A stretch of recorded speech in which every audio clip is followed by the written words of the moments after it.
Hello' students, স্বাগতম জনাইছো নতুন এটা ভিডিঅ'লৈ। আমি পঢ়ি আছিলো জীৱন প্ৰক্ৰিয়া ক্লাছ 10ৰ একেবাৰে বহুত ইম্পৰ্টেণ্ট লেচন, য'ৰ পৰা বহুত ধৰণৰ কুৱেশ্যন বনে। তোমালোকে ভাবা MCQ হওক বা VS হওক বা অলপ বহলাই লিখা কুৱেশ্যন হওক, যিকোনো কুৱেশ্যন ইয়াৰ পৰা একদম বহুত বনাব পৰা যায় যদি মন কৰা যায়। যিটো 90 মাৰ্কৰ এক্সাম হয়, যদি মন কৰা যায় 90 মাৰ্কৰ কুৱেশ্যন ইয়াৰ পৰাই দি দিব পৰা যায়। কিন্তু এতিয়া এনেকাতো দিয়া নাযায়, গতিকে যিখিনি লাগে যিখিনি বেছি ইম্পৰ্টেণ্ট সেইখিনি দিয়া যায়। গতিকে লেচনটো বহুত ইম্পৰ্টেণ্ট হয়, তোমালোকে গম পাইছাই। ইয়াৰ আগত তোমালোকে অলৰেডি দুটা পাৰ্ট চাইছা, কিয়নো ইয়াৰ আগত এইটো লেচন যিটো জীৱন প্ৰক্ৰিয়া, ইয়াৰ দুটা পাৰ্ট বনোৱা গৈছে। এইটো হ'ব আমাৰ লাষ্ট পাৰ্ট, য'ত নেকি আমি বাকী ৰৈ যোৱাখিনি কভাৰ কৰি আজি লেচনটো আমি শেষ কৰিম। তো বাকী কথা বাদ দি আমাৰ মেইন টপিকলৈ আগবাঢ়ো। তেতিয়াহ'লে আমি পঢ়িছিলো কি ইয়াৰ আগৰ পাৰ্টত আমি পঢ়িছিলো মানুহৰ পৰিপুষ্টি আৰু মানুহৰ পৰিপুষ্টিত আমি খাদ্যৰ কেনেকৈ পাচন হৈছিলে, কেনেকৈ শোষণ হৈছিলে, গোটেইখিনি পঢ়িছিলো। এতিয়া আমি পঢ়িব লাগিব শ্বসন। জীৱন প্ৰক্ৰিয়াত কাৰণে প্ৰয়োজনীয় কি কি ষ্টেপ, কি কি প্ৰক্ৰিয়া আছিলে, জীৱন প্ৰক্ৰিয়া কি আছিলে আমি পঢ়িছিলো। তাত প্ৰয়োজনীয় প্ৰক্ৰিয়াসমূহ কি কি আছিলে, পৰিপুষ্টি, শ্বসন, পৰিবহন, ৰেচন এনেকা আছিলে। তো পৰিপুষ্টি শেষ কৰিলো। আমি এতিয়া পঢ়িবলৈ গৈ আছো শ্বসনৰ বিষয়ে। কিন্তু শ্বসনৰ পঢ়াৰ আগতে দুটা ইম্পৰ্টেণ্ট বস্তু আছে। সেই দুটা ইম্পৰ্টেণ্ট বস্তু কি হয় চোৱা।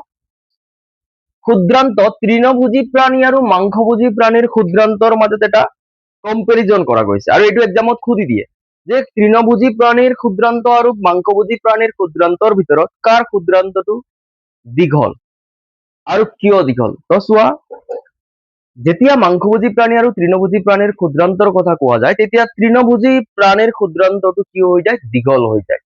মাংসভোজী প্ৰাণীতকৈ তৃণভোজী প্ৰাণীৰ ক্ষুদ্ৰান্তটো দীঘল হৈ যায়। কিহৰ কাৰণে? কিয়নো তৃণভোজী প্ৰাণীয়ে যিখিনি ঘাঁহ জাতীয় উদ্ভিদ জাতীয় খাদ্য খায়, তাত থকা চেলুলোজক পাচন কৰিবলৈ বহুত কষ্ট হয় আৰু জটিল হয়। তো তৃণভোজী প্ৰাণীয়ে যিখিনি ঘাঁহ বন বা আন কি খাইছে, গছ গছনি জাতীয় বস্তু আৰু তৃণভোজী প্ৰাণীয়ে কি খাব, ঘাঁহ বন এইবিলাকে খাব। তো তাত থকা চেলুলোজক পাচন কৰিবলৈ তৃণভোজী প্ৰাণীক বহুত বেছি সময়ৰ দৰকাৰ হয়, আৰু চেলুলোজৰ পাচন প্ৰক্ৰিয়া জটিল হয়, যাৰ কাৰণে ক্ষুদ্ৰান্তটো তৃণভোজী প্ৰাণীৰ ক্ষেত্ৰত কি হোৱা দৰকাৰ, দীঘল হোৱা দৰকাৰ। কিন্তু মাংসভোজী প্ৰাণীয়ে কি খায়, মাংস খায়। গতিকে মাংসৰ পাচন ক্ৰিয়া ইমান জটিল নহয়। যিমান জটিল হয় চেলুলোজৰ পাচন কৰা, মাংসৰ পাচন ক্ৰিয়াটো সিমান জটিল নহয়, তাতকৈ সহজ হয় বা সৰল হয়। সেইবাবে তৃণভোজী প্ৰাণীৰ ক্ষুদ্ৰান্তটো দীঘল হয় আৰু মাংসভোজী প্ৰাণীৰ ক্ষুদ্ৰান্তটো চুটি হয়। তো মই সেইটো লিখি দিছো, কিন্তু এইটো ইম্পৰ্টেণ্ট বস্তু এক্সামত সোধে। তৃণভোজী প্ৰাণীৰ ক্ষুদ্ৰান্তটো অতি দীঘল। ঘাঁহজাতীয় উদ্ভিদত থকা চেলুলোজ পাচন কৰিবৰ বাবে অধিক সময়ৰ প্ৰয়োজন হয়, সেইবাবে ইহঁতৰ ক্ষুদ্ৰান্ত দীঘল আৰু পাক খোৱা অতি প্ৰয়োজন। এইটো লিখা গৈছে, নোট ডাউন কৰি ল'বা যে চেলুলোজক পাচন কৰিবলৈ কি হয়, কষ্ট হয় আৰু বহুত বেছি সময়ৰ দৰকাৰ হয়, যাৰ কাৰণে ক্ষুদ্ৰান্তটো কি হ'ব লগা হৈ গ'ল, তৃণভোজীৰ দীঘল হ'ব লগা হৈ গ'ল। কিন্তু মাংসভোজীৰ কি হৈছে, চেলুলোজৰ তুলনাত মাংসৰ পাচন ক্ৰিয়া সহজ, সেইবাবে মাংসভোজী প্ৰাণীৰ ক্ষুদ্ৰান্তটো চুটি। এতিয়া মাংসভোজী প্ৰাণীটো ক্ষুদ্ৰান্ত চুটি হয় কিয়? কিয়নো মাংসৰ পাচন ক্ৰিয়া এই চেলুলোজৰ নিচিনা টান নহয়। চেলুলোজৰ পাচন ক্ৰিয়া যিমান জটিল হয়, মাংসৰ সিমান জটিল নহয়। তো কেতিয়াবা সুধি দিব যে তৃণভোজী প্ৰাণীৰ ক্ষুদ্ৰান্তটো কিয় দীঘল বা মাংসভোজী প্ৰাণীৰ ক্ষুদ্ৰান্তটো কিয় চুটি। তো এই দুটা ইম্পৰ্টেণ্ট পইণ্ট হয়, কিন্তু শ্বসন পঢ়াৰ আগতে এই দুটা পইণ্ট তোমালোকে জানি ল'বা। তো আশা কৰো এই দুটা নোট ডাউন কৰি লৈছা, মই চাই দিছো। তোমালোকে পজ কৰি নোট ডাউন খিনি কৰি ল'বা, কিয়নো ইয়াত থকা প্ৰতিটো নোটছ ইম্পৰ্টেণ্ট হয়। পজ কৰি নোটছটো তোমালোকে ইয়াৰ পৰা লিখিবই লাগিব, কিয়নো মই ইয়াত গোটেই বস্তুখিনি কিতাপৰ মাজৰ পৰা উলিয়াই ইয়াত নোট ডাউন কৰি দিছো তোমালোকৰ পঢ়িবলৈ সহজ হোৱাকে। তো আমি আহি যাওঁ আমাৰ নতুন প্ৰক্ৰিয়া, যাক নেকি কৈছে শ্বসন। এতিয়া শ্বসন মানে কি হয়? শ্বসন মানে আমি অলৰেডি পঢ়িছো, আমাৰ যিটো পাৰ্ট 1 আছে তাত অলৰেডি শ্বসন কি হয়, পৰিপুষ্টি কি হয়, গোটেইখিনি ডেফিনেশ্যন লিখাই দিছো। আৰু যদি পাৰ্ট 1 চাইছা, তেতিয়াহ'লে তোমালোকে তাত গম পাইছাই যে শ্বসন মানে কি হয়। চিম্পলত ক'বলৈ গ'লে, আমি খাদ্যৰ পৰা পোনে পোনে শক্তি পাব নোৱাৰো। যি খাদ্য খাওঁ তাক কি কৰাৰ দৰকাৰ, ভাঙাৰ দৰকাৰ, তাক সৰল কৰাৰ দৰকাৰ। তো সেইবিলাকক ভাঙি মেলি তাৰ পৰা এনাৰ্জি লোৱা প্ৰচেছটোক কি বুলি কয়, শ্বসন বুলি কয়। আৰু তাতকৈ যদি চিম্পলত ক'বলৈ যাওঁ, গ্লুকোজ ভাঙি পৰা। আমাৰ কি হৈছে, আমি অলৰেডি পঢ়িছিলো আমাৰ গ্লুকোজ বনিছিলে নাই ক্ষুদ্ৰান্তত।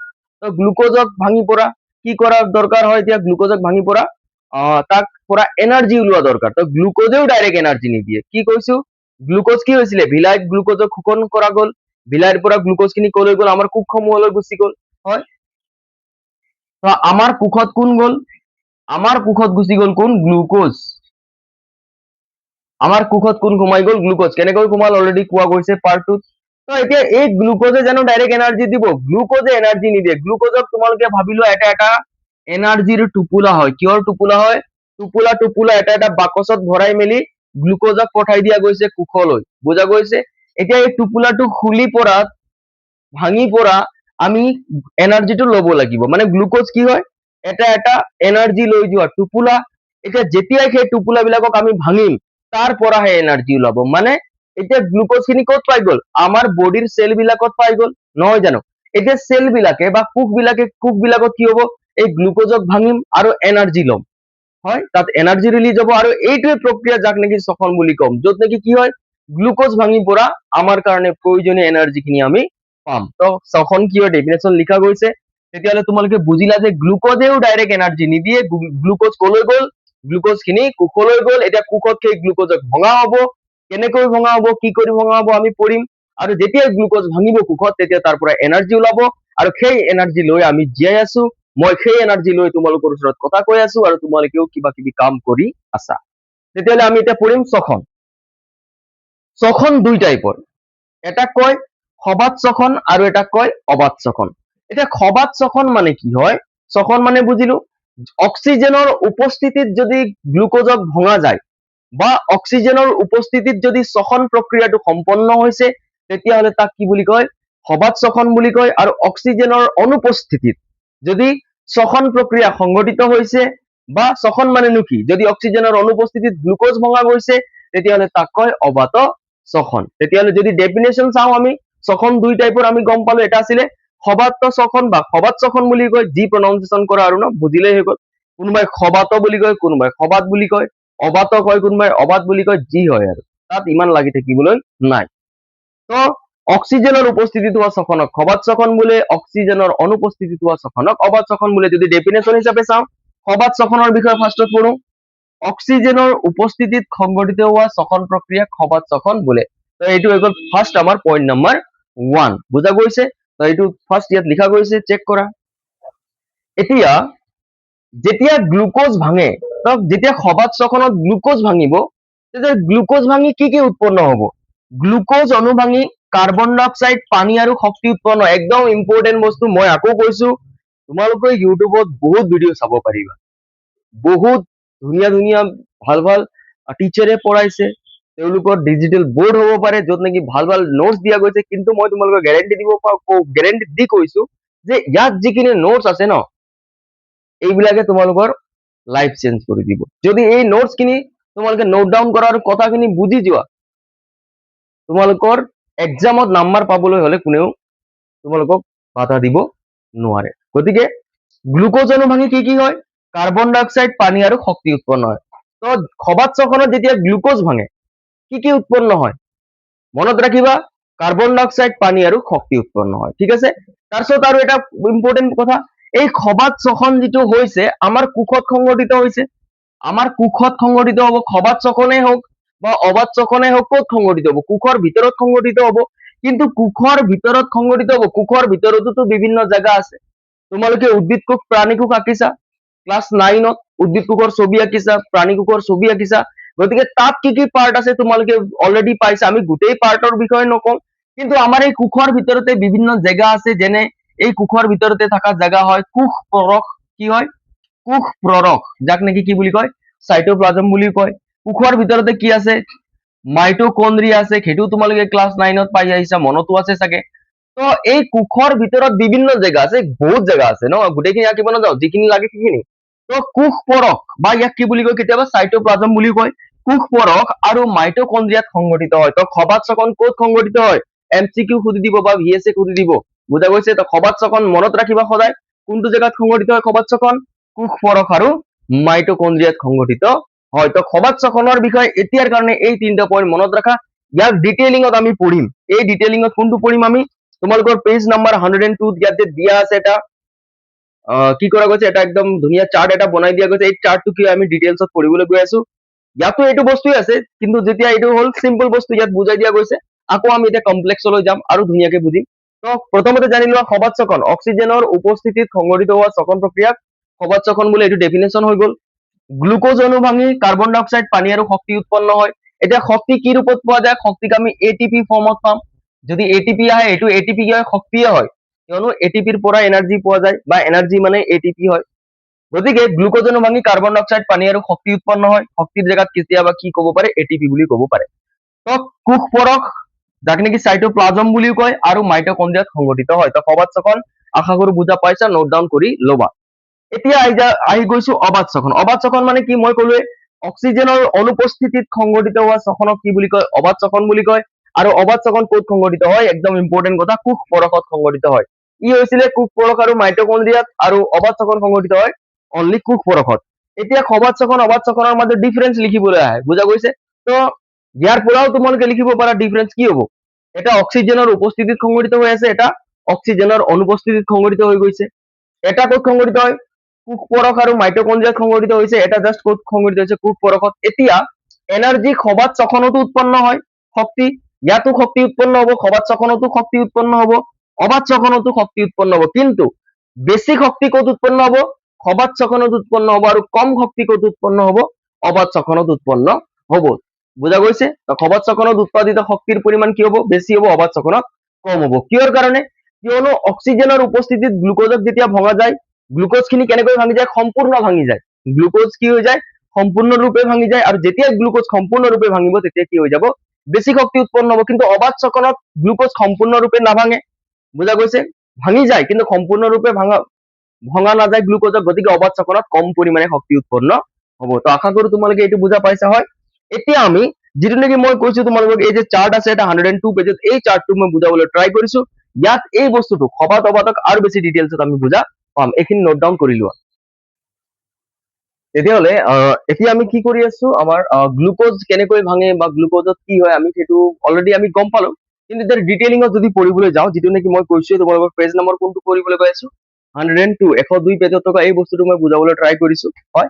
এতিয়া চোৱা, এই যিটো গ্লুকোজ আছে এইটো চাৰ্ট বহুতে বুজি নাপায়, তো মই একদম ডিটেইলছত বুজাইছো। এই গ্লুকোজটো ক'ত আহিছে? আমাৰ এই গ্লুকোজটো আমাৰ আহি পাইছে আমাৰ কোষৰ ভিতৰত আহিছে। ক'ত আহি গ'ল আমাৰ গ্লুকোজ?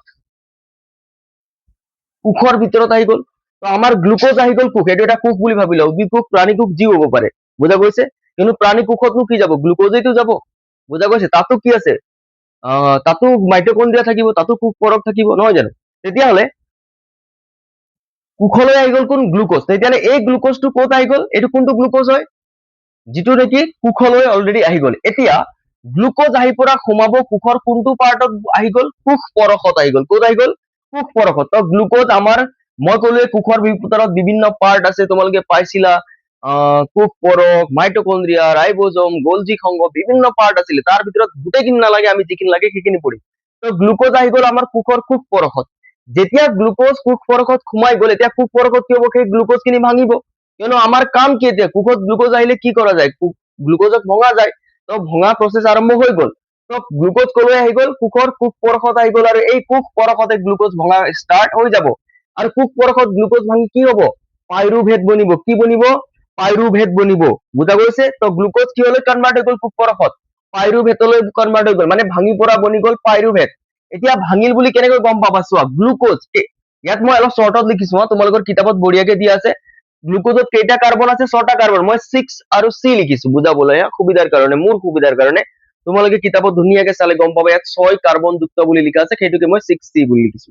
তেতিয়াহ'লে গ্লুকোজ কেইটা কাৰ্বন থকা আছিলে? 6টা কাৰ্বন থকা আছিলে, নহয় জানো? চোৱা, ফৰ্মুলা চালে গম পাই যাবা কেইটা কাৰ্বন আছে। তো গ্লুকোজত আছিলে 6টা কাৰ্বন, কোষ পৰশত গুচি গ'ল আৰু গ্লুকোজ ভাঙিলে। যেতিয়াই ভাঙিলে, এতিয়া ইয়াত কাৰ্বন কেইটা হৈ গ'ল? 6টাটো ভাঙি গ'ল। 6টা হৈ নাই থকা, এতিয়া কেইটা কাৰ্বন যুক্ত হৈ গ'ল? 3টা কাৰ্বন যুক্ত পাইৰুভেট বনি গ'ল। কেইটা কাৰ্বন যুক্ত পাইৰুভেট অণু? 3টা কাৰ্বন যুক্ত, মানে ভাঙিলে, মই গম পালো। 6টাৰ পৰা 3টা হৈ পৰা ভাঙি থাকিল। এতিয়া গ্লুকোজ ভাঙি পৰা কি বনিলে? পাইৰুভেট। আৰু যেতিয়াই ভাঙিব, যেতিয়াই গ্লুকোজ ভাঙিব, এনাৰ্জি বনিব। এতিয়া লগতে বনি গ'ল শক্তি, কিন্তু এই শক্তি অলপ কম পৰিমাণে বনিব, কিয়নো গ্লুকোজ সম্পূৰ্ণৰূপে এতিয়ালৈকে ভঙা হোৱা নাই। তো ইমানটো বুজা পাইছা? গ্লুকোজ আহিল কোষ পৰশত, কোষ পৰশত গ্লুকোজ ভাঙিল আৰু বনি গ'ল পাইৰুভেট।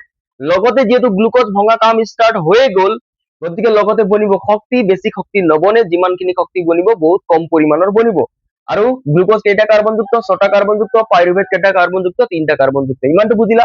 এতিয়া পাইৰুভেট বনি গ'ল, এতিয়া গ্লুকোজ কি হলে কনভাৰ্ট হৈ গ'ল পাইৰুভেটলৈ। এতিয়া পাইৰুভেট কি হব, পাইৰুভেট গুচি যাব মাইটকন্ড্ৰিয়াত, আমাৰ চেলত আমাৰ কোষত মাইটকন্ড্ৰিয়া আছে, আৰু মাইটকন্ড্ৰিয়াত গুচি যাব পাইৰুভেট, আৰু মাইটকন্ড্ৰিয়াৰ ভিতৰত ই পাই যাব অক্সিজেন। কি পাই যাব? অক্সিজেন। মাইটকন্ড্ৰিয়াৰ ভিতৰত অক্সিজেনৰ কোনো অভাৱ নাই, পুৰা ভৰমাৰ পৰিমাণে একদম পুৰা এভেইলেবল পৰিমাণে, পুৰা উপযুক্ত পৰিমাণে কি আছে? অক্সিজেন আছে। তো অক্সিজেনৰ কমি নাই ক'ত? মাইটকন্ড্ৰিয়াত। তো পাইৰুভেট গুচি গ'ল কলৈ? এতিয়া আমাৰ চেলৰ মাইটকন্ড্ৰিয়াত গুচি গ'ল, আৰু মাইটকন্ড্ৰিয়াত কি আছে? অক্সিজেন আছে, মানে অক্সিজেনৰ উপস্থিতিত মই অক্সিজেন লিখি এনেকা টিক মাৰ্ক দিছো, ৰাইট টিক কৰিছো, তাৰ মতলব আছামিজত তোমালোকৰ কিতাপত চোৱা ইয়াত কি লিখা আছে? অক্সিজেনৰ উপস্থিতিত। তো মই অলপ শৰ্টকাট কৰিব ট্ৰাই কৰিছো। তো পাইৰুভেট কলৈ গুচি গ'ল? মাইটকন্ড্ৰিয়াত, আৰু মাইটকন্ড্ৰিয়াত মই ক'লো অক্সিজেন পুৰা আছে, মানে অক্সিজেনৰ উপস্থিতিত। তো ওপৰত লিখা গৈছে অক্সিজেনৰ উপস্থিতিত, আৰু কোনটো জেগাত? মাইটকন্ড্ৰিয়াত। এতিয়া পাইৰুভেট যেতিয়া মাইটকন্ড্ৰিয়াত যাব, অক্সিজেনৰ উপস্থিতিত ভাঙিব, আৰু অক্সিজেনৰ উপস্থিতিত যেতিয়া পাইৰুভেট ভাঙিব, তেতিয়াহ'লে কি কি বনিব? কাৰ্বন ডাই অক্সাইড, পানী আৰু শক্তি। তেতিয়াহ'লে অক্সিজেনৰ উপস্থিতিত মানে এইটো কোনটো শ্বসন কৰিলো আমি? এই পাৰ্টটো হৈ গ'ল আমাৰ সবাত শ্বসন। বুজা গৈছে? গতিকে মাইটকন্ড্ৰিয়াত কি হৈ গ'ল? আমাৰ সবাত শ্বসন সংঘটিত হয়। অলপ আগত যে আমি লিখিছিলো নোটছ, সবাত শ্বসন ক'ত সংঘটিত হয়, তাত আমি দুটা জেগা লিখিছিলো। কি কি লিখিছিলো? কোষ পৰক আৰু মাইটকন্ড্ৰিয়া। তো এতিয়া বুজা পালা চাগে। তো এটা জেগা হৈ গ'ল গ্লুকোজ, প্ৰথমতে ক'ত গ'ল? কোষ পৰকত ভাঙিলে, তাৰ পাছত কোষ পৰকত ভাঙাৰ পাছত ক'ত ভাঙিলে? মাইটকন্ড্ৰিয়াত ভাঙিলে। সেইবাবে আমি কওঁ সবাত শ্বসন ক'ত সংঘটিত হয়? কোষ পৰকতটো হ'বই লাগিব। কোষ পৰকটো ষ্টাৰ্টিং ভঙা কামটো কোষ পৰকত হ'ব। লগতে পাইৰুভেট যেতিয়া হৈ গ'ল কোষ পৰকত ভাঙি পৰা, গ্লুকোজ যেতিয়া পাইৰুভেটলৈ কনভাৰ্ট হৈ গ'ল, তো পাইৰুভেট ফাৰ্দাৰ প্ৰচেছত ক'ত যাব? তাৰ পাছত ক'ত যাব? পাইৰুভেট গুচি যাব মাইটকন্ড্ৰিয়াত, তাত পাব অক্সিজেন, মানে অক্সিজেনৰ উপস্থিতিত, মানে সবাত শ্বসন, আৰু বনাব কি? মাইটকন্ড্ৰিয়াত কি বনি যাব? কাৰ্বন ডাই অক্সাইড, পানী আৰু শক্তি বনি যাব। তো আমাৰ বডিৰ মাইটকন্ড্ৰিয়াত কি হৈছে? গ্লুকোজ ভাঙি পৰা কি বনিছে? কাৰ্বন ডাই অক্সাইড, পানী আৰু শক্তি বনিছে। যদি মই পাইৰুভেট ভাঙি পৰা বনিছে, পাইৰুভেট ক'ৰ পৰা বনিছে? গ্লুকোজৰ পৰাইতো বনিছে। গতিকে যদি মই ডাইৰেক্ট ক'বলৈ যাওঁ, মই ক'ব পাৰো গ্লুকোজ মাইটকন্ড্ৰিয়াত ভাঙি পৰা কি কি বনিছে? কাৰ্বন ডাই অক্সাইড, পানী আৰু শক্তি বনিছে আমাৰ বডিৰ ভিতৰত। আৰু এইটোৱে সেইটো কাৰ্বন ডাই অক্সাইড হয় যিটো আমি নিশাহত এৰি আছো। এতিয়া নিশাহত আমি কি গেছ এৰো? কাৰ্বন ডাই অক্সাইড গেছ এৰো। ক'ৰ পৰা বনিছিলে? তোমালোকে যদিও আজিলৈকে জনা নাছিলা, বা যদি জানিছিলাও তো ভাল কথা, যদি জনা নাছিলা গম পাবা, আমাৰ যেতিয়া শ্বসন প্ৰক্ৰিয়া সম্পন্ন হয়, বা আমাৰ বডিত যেতিয়া গ্লুকোজ ভাঙে ক'ত? মাইটকন্ড্ৰিয়া, তেতিয়া কি হয়? তাত তিনটা প্ৰডাক্ট পাম আমি, কাৰ্বন ডাই অক্সাইড, পানী আৰু শক্তি। তো এই পানীখিনি যদি লাগতিয়াল হয় ৰাখি লোৱা যাব, যদি অলাগতিয়াল হয় ওলাই দিয়া যাব। শক্তি, যাৰ কাৰণে আমি কি কৰি আছিলো? ইমান কষ্ট কৰি আছিলো এইটোৰ কাৰণে, শক্তিৰ কাৰণে। তো যেতিয়া গ্লুকোজ ভাঙিলে শক্তি বনিলে, যিটো আমি ইউজ কৰি আছো, এই শক্তি ইউজ কৰি পৰা মই এতিয়া কথা কৈ আছো বা আন কাম কৰি আছো। পানী যিখিনি লাগে ৰাখিব, যিখিনি নালাগে বাহিৰ কৰা যাব, আৰু কাৰ্বন ডাই অক্সাইড, এইটোৱে সেইটো কাৰ্বন ডাই অক্সাইড যাক আমি নিশাহত এৰি দিওঁ। গতিকে আশা কৰো এইটো তলৰ পাৰ্টটো বুজা পালা। তেতিয়াহ'লে এইটো কোনটো শ্বসন? এইটো পাৰ্ট, এইটো হৈ গ'ল আমাৰ সবাত শ্বসন। এতিয়া গ্লুকোজ আকৌ কি হ'ব? আমাৰ কোষত ক'ত গ'ল? এইটো ইমানটোতো পাৰ্ট চবতে চেম। চোৱা, অক্সিজেন ইয়াত তিনটা পাৰ্টত পঢ়িম। এবাৰ পঢ়িম অক্সিজেনৰ অনুপস্থিতিত, মানে অক্সিজেনক মই এনেকা কাটি দিছো। ক'ত কোনটো কোষত পঢ়িম? আমাৰ বডিত নপঢ়িম আমি অক্সিজেনৰ অনুপস্থিতি। অক্সিজেনৰ অনুপস্থিতি আমি ক'ত পঢ়িম? ইষ্ট কোষত পঢ়িম। তোমালোকে পাইছা ইষ্ট কোষ ন? 7-8ত পাইছিলা ন ইষ্টৰ বিষয়? তো আমাৰ বডিৰ কথা নপঢ়িম। অক্সিজেনৰ অনুপস্থিতিটো শ্বসন সংঘটিত হয় ক'ত? ইষ্ট কোষত। তাৰপিছত অক্সিজেন কম হলে পেশী কোষত, এইটো আমাৰে বডিৰ কথা কোৱা গৈছে। আৰু অক্সিজেনৰ উপস্থিতিত আমি অলৰেডি পঢ়িলো। এতিয়া গ্লুকোজ কোষ পৰকত গৈ ভাঙিল, কি হৈ গ'ল? পাইৰুভেট বনি গ'ল, অলপমান এনাৰ্জি উলিয়ালে। এতিয়া এই পাইৰুভেট ইষ্ট কোষত গ'লে কি হ'ব? এই পাইৰুভেট খিনি যেতিয়া ইষ্ট কোষত যাব, ইষ্টৰতো কোষ হয় ন এটা, ইষ্টৰ কোষতো বিভিন্ন পাৰ্ট থাকিব, কোষ পৰক ইষ্টৰ বডিটো থাকিব। গতিকে ইষ্টত যেতিয়া পাইৰুভেট খিনি গুচি যাব ইষ্ট কোষত, আৰু ইষ্ট কোষত অক্সিজেনৰ অনুপস্থিতিত ভাঙিব, গ্লুকোজ বা পাইৰুভেট যি কোৱা। তো পাইৰুভেট ইষ্ট কোষত অক্সিজেনৰ অনুপস্থিতিত ভাঙি কি বনিব? ইথানল, কাৰ্বন ডাই অক্সাইড আৰু শক্তি। এই প্ৰডাক্ট খিনি ইম্পৰ্টেন্ট হয় আকৌ, বুজা গৈছে? তো পাইৰুভেট ইমানটোলৈকে চেম, এইটোতো হ'বই লাগিব। এইটো ইষ্ট কোষতো হ'ব, ইমানখিনি পেশী কোষতো হ'ব, ইমানখিনি মাইটকন্ড্ৰিয়াত হ'ব। এইখিনি জেগা চেম হয়। এইখিনি জেগা আমাৰ তিনিটা কণ্ডিশ্যনতে চেম হয়, এইটোতো হ'বই লাগিব, বাকী ইফালে চেঞ্জ হৈ যায়। তো পাইৰুভেট কি হৈ যাব? ইষ্ট কোষত গৈ পৰা অক্সিজেনৰ অনুপস্থিতিত ভাঙিব, আৰু কি প্ৰডাক্ট পাম? ইথানল, কাৰ্বন ডাই অক্সাইড আৰু শক্তি পাম। ইথানল, যাক নেকি আমি কি বুলি কওঁ? এলকহল বুলি কওঁ সাধাৰণতে, এলকহল। তো ইথানল, কাৰ্বন ডাই অক্সাইড আৰু শক্তি বনি গ'ল। বুজা গৈছে? ক'ত? ইষ্ট কোষত। অক্সিজেনৰ অনুপস্থিতিত, মানে এইটো কোনটো শ্বসন কৰিলো আমি? অবাত শ্বসন। তো অবাত শ্বসন ক'ত সংঘটিত হৈছে? মাইটকন্ড্ৰিয়াত হৈছিল নেকি? নাই, ইয়াত কৰবাত মাইটকন্ড্ৰিয়া লিখিছো, নাই লিখা। কিন্তু কোষ পৰকত কি হৈছে? অবাত শ্বসন সংঘটিত হৈছে। কিন্তু এইখন জেগাতো চবতে হ'ব, মানুহৰ দেহতে হওক বা ঈশ্বৰৰ দেহতে হওক, এইটোতো হ'বই লাগিব। তো গ্লুকোজ কোষ পৰশত সোমাল, পাইৰুভেট বনিলে, পাইৰুভেট অক্সিজেনৰ অনুপস্থিতিত ষ্টৰ কোষৰ ভিতৰত কি হৈ গ'ল, ভাঙি পৰা ইথানল, কাৰ্বন ডাই অক্সাইড আৰু শক্তি বনালে। তেতিয়াহ'লে এইটো অবাত শ্বসন আছিলে। অবাত শ্বসন ক'ত সংঘটিত হয়? অকল কোষ পৰশত। বুজা গৈছে? এইটো কাৰ আছিলে? এইটো ইষ্ট কোষ আছিলে। এতিয়া কেতিয়াবা কি হয়, আমাৰ বডিত অক্সিজেনৰ কমি হৈ যায়। এতিয়া আমি এই মাজৰটো পঢ়িবলৈ গৈ আছো। কোনটো? মাজৰটো। মই এইটো ব্লু কলম লৈ লওঁ। তেতিয়াহ'লে এতিয়া আমি দুটা পাৰ্ট পঢ়িলো। এইটো তোমালোকৰ কিতাপত দিয়াই আছে ধুনীয়াকে। বুজা গৈছে? ইয়াত দিয়া গৈছে। মই খালি কি কৰিছো, বুজাবলৈ ট্ৰাই কৰিছো। আৰু মনত ৰাখিবা ক'ত কেইটা কাৰ্বন আছে। ইথানলত কেইটা কাৰ্বন থাকে? দুটা কাৰ্বন। পাইৰুভেটত কেইটা কাৰ্বন? তিনটা কাৰ্বন। গ্লুকোজত কেইটা কাৰ্বন? ছটা কাৰ্বন। কুৱেশ্যন সুধি দিব। বুজা গৈছে? তোমালোকে একো ইগনোৰ কৰিব নোৱাৰিবা। চিবিএছই পেটাৰ্ণ মানে পুৰা ডিটেইলিং বস্তু আৰু। তেতিয়াহ'লে আমি এতিয়া পঢ়িম এই মাজৰ খন। আমি অক্সিজেনৰ উপস্থিতিটো পঢ়িলো, যোনটো আছিলে সবাত শ্বসন। আমি অক্সিজেনৰ অনুপস্থিতিটো পঢ়িলো, যোনটো আছিলে অবাত শ্বসন। এতিয়া আৰু এটা কণ্ডিশ্যন আছে, অক্সিজেন কম হলে ক'ত? পেশী কোষত। আমাৰ পেশী কোষ, পেশী কোষ মানে কি? যিবিলাক কোষে আমাক লৰচৰ কৰাত, আমাৰ মুভমেন্টত হেল্প কৰি আছে ন, যিবিলাকৰ সহায়ত আমি চলা ফিৰা বা আমাৰ অংগ প্ৰত্যংগক ইফালে সিফালে লৰচৰ কৰাব পাৰো, সেইবিলাক কোষক জেনেৰেলি কি বুলি কয়? পেশী কোষ বুলি কয়। এতিয়া আকৌ গ্লুকোজ কোষ পৰশতটো যাবই লাগিব, পাইৰুভেটটো ভাঙিবই লাগিব। এতিয়া পাইৰুভেট কি হব? যদি অক্সিজেন পুৰাকে আছে তো মাইটকণ্ড্ৰিয়াত হৈ গ'ল। এতিয়া কেতিয়াবা কি হয়, আমি বহুত হাৰ্ড ৱৰ্ক কৰি দিম, কাম কৰি দিম, তেতিয়াহ'লে কি হৈ যায়, আমাৰ বডিত অক্সিজেনৰ পৰিমাণ কমি যায়। ধৰা হ'ল এটা এক্সাম্পল দিছো, স্কুলত ধৰা হ'ল স্কুল উইক চলি আছে, তোমালোকৰ আজি দৌৰ প্ৰতিযোগিতা আছে। কি আছে? দৌৰ প্ৰতিযোগিতা আছে। স্কুল উইক বছৰত এবাৰ চলে। গতিকে গোটেই বছৰ জানো তুমি ৰাতিপুৱাৰ পৰা প্ৰেক্টিচ কৰি থাকা নেকি যে স্কুল উইক হ'ব আৰু মই দৌৰিম বুলি? নকৰা। এতিয়া ধৰা হ'ল দৌৰ প্ৰতিযোগিতাত তুমি অংশগ্ৰহণ কৰিলা। এতিয়া তুমি যেতিয়া 1 কিলোমিটাৰ বা 2 কিলোমিটাৰ দৌৰিবা, তেতিয়াহ'লে তোমাৰ শৰীৰে এতিয়া আমি নৰ্মেলি যেনেকৈ অক্সিজেন আৰামছে লৈ আছো, গতিকে আমাৰ বডিত অক্সিজেনৰ কমি হোৱা নাই। কিন্তু যেতিয়া মই দৌৰি থাকিম, মই কি কয়, দৌৰ প্ৰতিযোগিতাত অংশগ্ৰহণ কৰিম আৰু দৌৰিম, তেতিয়া মোৰ বডিয়ে অক্সিজেন ইমান ভালকে ল'ব নোৱাৰে, যাৰ কাৰণে মোৰ বডিৰ ভিতৰত কিহৰ কমি হৈ যায়?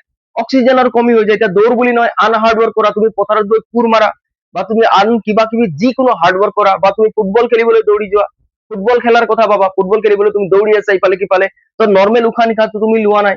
যদি তুমি নৰ্মেল উশাহ নিশাহ লোৱা নাই, মানে তোমাৰ বডিত কিহৰ কমি হৈ যাব? অক্সিজেনৰ কমি হৈ যাব। তো ইয়াত যে অক্সিজেন কম হলে বুলি কৈছে, কিহৰ কাৰণে? এইবিলাক কাম, মানে হাৰ্ড ৱৰ্ক वाला চিটুৱেশ্যনৰ কথা কৈছে। তো যেতিয়া আমি হাৰ্ড ৱৰ্ক কৰো, তেতিয়াহ'লে আমাৰ বডিত কি কম হৈ যায়? অক্সিজেন কম হৈ যায়। আৰু যেতিয়াই অক্সিজেন কম হৈ যায়, তেতিয়াহ'লে আমাক কি হ'ব? আমাৰ বডিত এনাৰ্জি, এতিয়া তুমি দৌৰি আছা, তোমাক ইনষ্টেন্ট এনাৰ্জি লাগিছে, তোমাক এনাৰ্জিৰ প্ৰয়োজন হ'ব। কিন্তু কথাটো হৈ গ'ল, এনাৰ্জি বনাবলৈ অক্সিজেন চাফিচিয়েণ্ট নাই তোমাৰ বডিত, কিন্তু তুমি দৌৰি আছা, ভালকে উশাহ নিশাহ লোৱা নাই। সেইটো ক্ষেত্ৰত কি হ'ব? আমাৰ অক্সিজেন কম হলে পেশী কোষত কি হৈ যাব? পাইৰুভেট অণু ভাঙা আৰম্ভ কৰি দিব। ক'ত ভাঙিব? অক্সিজেন কম হলে পেশী কোষত কি হ'ব? পাইৰুভেট অণু ভাঙিব। আৰু কি বনাব? লেক্টিক এচিড আৰু শক্তি বনাব। এয়া শক্তি বনালে, তো আমি শক্তি পাই গলো। কিন্তু পেশী কোষত যেতিয়া ভাঙিব, মাইটকণ্ড্ৰিয়াত ভগা নিচিনা কাৰ্বন ডাই অক্সাইড আৰু পানী বনা নাই, শক্তি দুটাতে বনিছে। কিন্তু মাইটকণ্ড্ৰিয়াত যেতিয়া অক্সিজেনৰ উপস্থিতিত ভাঙিছিলে, তেতিয়া বনিছিলে কাৰ্বন ডাই অক্সাইড আৰু পানী। কিন্তু যেতিয়া পেশী কোষত, আমাৰ বডিত থকা পেশী কোষত যেতিয়া ভাঙিলে, তেতিয়া কাৰ্বন ডাই অক্সাইড আৰু পানীৰ বদলি কি বনালে? লেক্টিক এচিড বনাই দিলে। লগতে কিহৰ সৃষ্টি কৰিলে? শক্তি। ভাল কথা, শক্তি আমাক লাগে। কিন্তু লেক্টিক এচিড কি হয়? লেক্টিক এচিডে কি কৰে জানানে? লেক্টিক এচিড আমাৰ কাৰণে ভাল নহয়। লেক্টিক এচিডৰ কাৰণে কি হৈ যায়? গোটেই গাৰ বিষ হৈ যায়। তো তুমি দৌৰ প্ৰতিযোগিতাত অংশগ্ৰহণ কৰি ঘৰলৈ আহি গলা, ঘৰত আহি ৰাতি শুওঁতে তোমাৰ গোটেই গা বিষাই আছে। কিয়? কিয়নো মোৰ বডিত কি হৈছিলে? তেতিয়া অক্সিজেন কম হৈছিলে যেতিয়া মই দৌৰি আছিলো, আৰু অক্সিজেন কম হওঁতে মোৰ দেহত পাইৰুভেট বা গ্লুকোজ, যি নহয় যিকোনো এটা ক'লেই হ'ল, গ্লুকোজ বা পাইৰুভেট যেতিয়া অক্সিজেন কম হৈ মোৰ পেশী কোষত ভাঙিছিলে, মোৰ বডিত বা মোৰ চেলত কি বনিছিলে? Lactic acid বনিছিলে। আৰু এই লেক্টিক এচিডৰ কাৰণে মোৰ গোটেই বডিত কি হৈ যায়? গা বিষ হৈ যায়। বুজা গৈছে? তোমালোকে ৰিয়েল লাইফতো এক্সপিৰিয়েঞ্চ কৰিছে চাগে, এতিয়া বুজি পাইছা নে নাই পোৱা মই ক'ব নোৱাৰো। কেতিয়াবা কি হৈ গ'ল, কাৰোবাৰ বিয়াত গুচি গ'লা, হয়, বিয়াত ডান্সটো চলিবই। এতিয়া তুমিও জোচ জোচতে লগৰীয়াৰ লগত আহি পুৰা ডান্স মাৰি দিলা। এতিয়া ডান্স মৰাৰ সময়তো ঠিক ঠাকে আছিলে, পুৰা ডান্স মাৰি দিলা আধা ঘন্টা 1 ঘন্টা, কিন্তু যেতিয়া ঘৰত আহিলা গোটেই গা বিষ হৈ গ'ল। কিয় বিষাইছে গা? কিয়নো তুমি যেতিয়া ডান্স কৰি আছিলা, তেতিয়া তুমি ভালকে উশাহ নিশাহ লোৱা নাছিলা। যেতিয়া ভালকে উশাহ নিশাহ লোৱা নাছিলা, তেতিয়া ক'ত আমাৰ গ্লুকোজ ক'ত ভাঙিছিলে বা পাইৰুভেট ক'ত ভাঙিছিলে? ভালকে উশাহ নিশাহ নললে, মানে অক্সিজেন কম হলে ক'ত ভাঙিছিলে? পেশী কোষত ভাঙিলে, আৰু বনালে কি? Lactic acid. আৰু সেই লেক্টিক এচিডে তোমাৰ গোটেই গা বিষ কৰাই দিলে। আৰু লেক্টিক এচিডে গা বিষোৱাৰ উপৰিও কেতিয়াবা আৰু ডাঙৰ ঘটনাও ঘটাই দিয়ে। কি আহি যায়? ক্ৰেম্প আহি যায়। কি হৈ যায়? আমাৰ পেশী কোষত কেতিয়াবা কি হয়? ক্ৰেম্প আহি যায়। খিৰামুৰি বুলি কৈছে আছামিজত, কি হয়? ক্ৰেম্প আহি যায়। তোমালোকে যদি ক্ৰিকেট ফুটবল চোৱা, বেটছমেন এজনে বহুত অভাৰ বেট ধৰিলে কি হ'ব? একদম হাত ভৰিত ধৰি পুৰা পৰি যায়। ফুটবল খেলোতে কেতিয়াবা প্লেয়াৰ খিনি পৰি যায়, ভৰিত একেবাৰে ধৰিব, ভৰিত কি হ'ব, খামুচ মাৰি কিবা এটা ধৰাৰ নিচিনা লাগে, সিহঁতক মানে কি ধৰিলে ক্ৰেম্প আহা বুলি কয়। কিহৰ কাৰণে? যেতিয়া ফুটবল খেলত বা ক্ৰিকেট খেলত প্লেয়াৰ এজনে বহুত সময় ধৰি দৌৰা ফুৰা কৰে, অক্সিজেন কম হৈ যায়, আৰু অক্সিজেন কমিলে পেশীকোষত কি হ'ব, অক্সিজেনৰ অনুপস্থিতিত বুলি ক'লে একেবাৰে নহয় আৰু, কিন্তু কম মানে কি, অনুপস্থিতিত নিচিনাই কথা। অক্সিজেন কম হলে পেশীকোষত কি হ'ব, গ্লুকোজ ভাঙি পৰা লেক্টিক এচিড উৎপন্ন কৰিব, যাৰ কাৰণে কেতিয়াবা প্লেয়াৰ বিলাকৰ কি আহে, ক্ৰেম্প আহে। তো তোমালোকে বুজা পাইছে চাগে আমাৰ গা বিষ কেতিয়াবা হাৰ্ড ৱৰ্ক কৰিলে কিয় হয়, বুজা গৈছে। লগতে কেতিয়াবা ক্ৰেম্প কিয় আহে, কাৰ কাৰণে আহে ক্ৰেম্প, বা আমাৰ ক্ৰেম্প কাৰ কাৰণে আহে, লেক্টিক এচিডৰ কাৰণে আহে। তো লেক্টিক এচিডত কেইটা কাৰ্বন আছে, 3টা কাৰ্বন। তো গ্লুকোজ কেনেকৈ ভাঙে, দুটাটোতো আমাৰ বডিৰ বিষয়ে পঢ়িলো, এটা স্কুকৰ বিষয়ে পঢ়িলো, আৰু ইয়াক কি চখনত ধৰা যাব, এইটোত ষ্টুডেন্ট কনফিউজ হৈ যায় যে অক্সিজেন কম হলে পেশীকোষত এতিয়া এইটো কি চখন হৈছে, কি চখন হৈছে বুলি ভাবে। অক্সিজেন কম হলেও আমি কোনটো ধৰিম, অবাধ চখনতে ধৰা যাব। অক্সিজেন কম হলে মানে নাৰ বৰাবৰ বুলি ভাবি লোৱা, গতিকে ক'ত ধৰা যাব, আমাৰ অবাধ চখনতে ধৰা যাব। তেতিয়াহ'লে দুটা চখন কি পঢ়িলো, এই দুটা আছিলে আমাৰ অবাধ চখন। ক'ত ক'ত হৈছিলে আমি জানো, ডাইৰেক্ট আমি ক'ত ক'ত হৈছিলে সেইটো আমি গম পাইছো। এতিয়া ইষ্ট কোষত যদি অপচনত আহে বোলে কোষ পৰশো নাই, মাইটকণ্ড্ৰিয়াও নাই, তেতিয়াহ'লে যদি সিহঁতে নাই আৰু মানে ক'তনো হৈছে সেইটো দেখাবলৈ ট্ৰাই কৰে, তেতিয়াহ'লে কি ক'ব, ইষ্ট কোষত কৈ দিব পাৰে, আমি গম পাই যাম, তাত কোনো প্ৰব্লেম নাই। কিন্তু জেনেৰেলি ক'ত হয় এক্সামত হয় সেইটো মই লিখাই দিছো, তো ইষ্ট কোষত হয় নে নহয় তালৈ নাযাবা, এইটো যদি মনত আছে তো গম পাই যাবা ইষ্ট কোষত সংঘটিত হয়। ইষ্ট কোষৰনো কোনটো জেগাত হ'ব, কোষ পৰশতেতো হৈ আছে, গতিকে এইটো চিম্পল কথা হয়। তেতিয়াহ'লে ইষ্ট কোষত কি হৈ গ'ল, ইথানল কাৰ্বন ডাই অক্সাইড শক্তি উৎপন্ন হৈ গ'ল, সেইটো মনত ৰাখিবা, কি কি প্ৰডাক্ট পাইছা। পেশীকোষত কি উৎপন্ন হয়, লেক্টিক এচিড আৰু শক্তি, লেক্টিক এচিডে ক্ৰেম্প আনি দিছে, যাক নেকি কি কয়, হীৰামুৰি বুলি কয়, হয়। ক্ৰেম্প কি বস্তু মই ক'লোৱে। আৰু অক্সিজেনৰ উপস্থিতিত ক'ত হৈ যায়, মাইটকণ্ড্ৰিয়াত হৈ যায়, কাৰ্বন ডাই অক্সাইড পানী আৰু শক্তি উৎপন্ন হৈছে। তো বুজাবলৈ মই কি কৰিলো, অক্সিজেন লিখি এনেকা কাটি দিলো, মানে অক্সিজেনৰ অনুপস্থিতিত অক্সিজেনক টিক মাৰ্ক দিলো শুদ্ধ, মানে এইটো অক্সিজেনৰ উপস্থিতিত আৰু অক্সিজেন কম হলে। তো তোমালোকে বুজা পাইছা বুলি ভাবিলো। তেতিয়াহ'লে গ্লুকোজ কেনেকৈ কোষত ভাঙিছে, গ্লুকোজ যে কোষত সোমাই গ'ল, আৰু সোমালে জানো এনাৰ্জি পাম, নাপাম, ইয়াক ভাঙিব লাগিব। ভঙা কাম কেনেকৈ হৈছে, ক'ত ক'ত হৈছে আমি গম পালো, আৰু আমি অলৰেডি জানিলো একদম ইম্পৰ্টেন্ট বস্তু, যে অবাধ চখন ক'ত সংঘটিত হয়, অবাধ চখন জাষ্ট কোষ পৰশত সংঘটিত হয়, ক'ত, কোষ পৰশত সংঘটিত হয়। কিন্তু সবাদ চখন কোষ পৰশতটো হয়, লগতে কোনটো জেগাত হৈ যায়, আমাৰ মাইটকণ্ড্ৰিয়াটো সংঘটিত হয়। নোটছত অলৰেডি লিখোৱা গৈছে। তেতিয়াহ'লে এই যিটো চাৰ্ট আছিলে, এই চাৰ্টে তোমালোকক কি বুজাব বিচাৰিছে তোমালোকে গম পালা বুলি মই ভাবিলো, আৰু কিখিনি ইম্পৰ্টেন্ট ক'লো, আৰু এইটো নোটটো কৰি ল'বা। পেশীকোষত লেক্টিক এচিড উৎপন্ন হলে হঠাৎ কেতিয়াবা আমাৰ পেশীকোষত হীৰামুৰি ধৰে, হীৰামুৰি বুলি কৈছে আছামিজত, ইংলিছত ক্ৰেম্প আহা বুলি কয়, একে কথা হয়। তো লেক্টিক এচিডৰ কাৰণে কি হয়, ক্ৰেম্প আহে। তো এইখিনি তোমালোকে নোট ডাউন কৰি ল'বা। তেতিয়াহ'লে তোমালোকে বাকী নোটছ খিনি নোট ডাউন কৰিলা। এতিয়া চোৱা, ছখন আমি কি হয় গম পালো, হয়। এতিয়া আমি খানা খাই আছো, উদ্ভিদেও খানা খাই আছে, নহয় জানো। উদ্ভিদে খানা বনাই আছে নিজে, আৰু খানা নিজে বনাই পৰা খাই আছে, যাক নেকি কি বুলি কয়, খালুক সংশ্লেষণ। কি বুলি কয়, খালুক সংশ্লেষণ। তো উদ্ভিদৰ দেহত খালুক সংশ্লেষণ সংঘটিত হৈ আছে। খালুক সংশ্লেষণ কি আছিলে, খাদ্য বনোৱা যিটো প্ৰচেছ হয়, যাক খালুক সংশ্লেষণ বুলি কওঁ। এতিয়া উদ্ভিদৰ দেহত খাদ্য বনি আছে, উদ্ভিদে খানা খাই আছে, উদ্ভিদকতো এনাৰ্জি লাগিব, নহয় জানো। আৰু উদ্ভিদক এনাৰ্জি ক'ৰ পৰা পাব, যদি উদ্ভিদৰ বডিত শ্বসন প্ৰক্ৰিয়া সংঘটিত নহয়, উদ্ভিদে এনাৰ্জি পাব জানো, নাপায়। উদ্ভিদত আমাৰ বডিত যি যি বস্তু সংঘটিত হৈ আছে, উদ্ভিদৰ দেহতো সেইবিলাক বস্তু সংঘটিত হয়, খালি কাম কৰা অংগ প্ৰত্যংগ বেলেগ হ'ব পাৰে, অলপমান প্ৰচেছ বেলেগ হ'ব পাৰে, কিন্তু সংঘটিত হোৱা প্ৰক্ৰিয়া চব হয়। পৰিপুষ্টি আমাৰো হয়, পৰিপুষ্টি উদ্ভিদৰো হয়। শ্বসন আমাৰো হয়, শ্বসন উদ্ভিদৰো হয়। পৰিবহন আমাৰো হয়, পৰিবহন উদ্ভিদৰো হয়। ৰেচন আমাৰো হয়, ৰেচন উদ্ভিদৰো হয়। তো কোনো ডিফাৰেন্স নাই। আমাৰ বডিত আমাৰ জীৱন প্ৰক্ৰিয়া চলিবলৈ যিখিনি প্ৰচেছৰ দৰকাৰ হয়, যিখিনি প্ৰক্ৰিয়াৰ দৰকাৰ হয়, সেই প্ৰক্ৰিয়াখিনি উদ্ভিদৰো দৰকাৰ হয়, খালি অলপমান কাম কৰাৰ চিষ্টেম বেলেগ হ'ব, অংগ প্ৰত্যংগ বেলেগ হ'ব। তেতিয়াহ'লে খালুক সংশ্লেষণ উদ্ভিদৰ দেহত সংঘটিত হয়, আমি গম পালো। এতিয়া শ্বসনো উদ্ভিদৰ দেহত সংঘটিত হয়, বুজা গৈছে। আৰু আমাৰ বডিত যেনেকৈ শ্বসনত কি কি বনিছিলে, কাৰ্বন ডাই অক্সাইড বনিছিলে, পানী বনিছিলে, লগতে কি বনিছিলে, শক্তি বনিছিলে। শক্তি কেতিয়াবা কি বুলি কম, এটিপি ৰূপত পোৱা যায়। গতিকে চোৱা, আমাৰ বডিত যেনেকৈ কাৰ্বন ডাই অক্সাইড, পানী আৰু শক্তি বনিছিলে, উদ্ভিদৰ দেহতো যেতিয়া শ্বসন প্ৰক্ৰিয়া সংঘটিত হ'ব, তেতিয়া কি কি বনিব, কাৰ্বন ডাই অক্সাইড, পানী আৰু শক্তি বনিব। সেইটো কথা তোমালোকে জানি ল'বা। আকৌ ষ্টুডেন্ট সকলে এইটো বুজি নাপায় যে কি হয়, হ'ব, ষ্টুডেন্ট সকলে বুজি নাপায় নহয়, কেতিয়াবা টিচাৰেও কৈ নিদিয়ে চাগে, যদি কৈ দিয়া যায় তেতিয়াহ'লে বুজি পাই যায়। তো শ্বসন আমাৰ বডিটো হ'ব, হয়, আৰু শ্বসন উদ্ভিদৰ বডিটো হ'ব। উদ্ভিদৰ বডিত কি উৎপন্ন হয় শ্বসনত, উদ্ভিদৰ বডিত কোন চাউলৰ শ্বসন সংঘটিত হয়, সবাত নে অবাত, অবভিয়াছলি খবাত শ্বসন সংঘটিত হয়, কিয়নো উদ্ভিদেও শ্বসন প্ৰক্ৰিয়া কিহৰ উপস্থিতিত কৰিব, অক্সিজেনৰ উপস্থিতিত। আৰু যেতিয়াই অক্সিজেনৰ উপস্থিতিত হয়, আমি প্ৰাণীৰ দেহত পাইছিলো যেনেকৈ কাৰ্বন ডাই অক্সাইড পানী শক্তি উৎপন্ন হয়, তেনেকৈ শ্বসন উদ্ভিদৰ দেহত হলে কি উৎপন্ন হয়, কাৰ্বন ডাই অক্সাইড পানী আৰু শক্তিয়ে উৎপন্ন হয়। এতিয়া আহি যাওঁ আমি মেইন কথালৈ, ইমানটো বুজা পালা? সালোক সংশ্লেষণটো উদ্ভিদৰ দেহত সংঘটিত হবই, লগতে কি সংঘটিত হয়, শ্বসনো সংঘটিত হয়।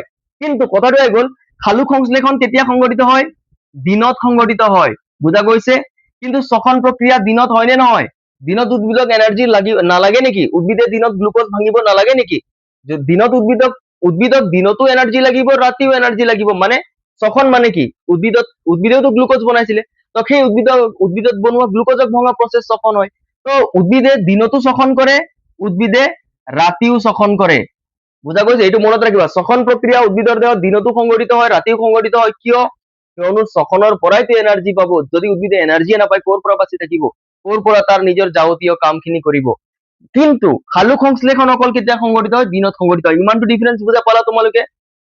সালোক সংশ্লেষণ দিনত মাত্ৰ সংঘটিত হয়, ৰাতি সালোক সংশ্লেষণ হব নেকি?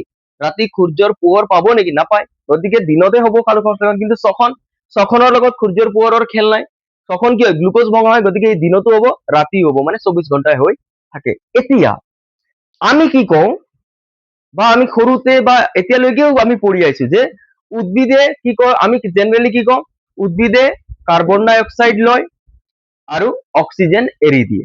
সেইটো হৈ গল আমাৰ ফিক্স, আমাৰ দিমাগত ভৰাই থোৱা বস্তু এটা, যে উদ্ভিদে কি গেছ এৰে, আমি কওঁ উদ্ভিদে অক্সিজেন গেছ এৰে।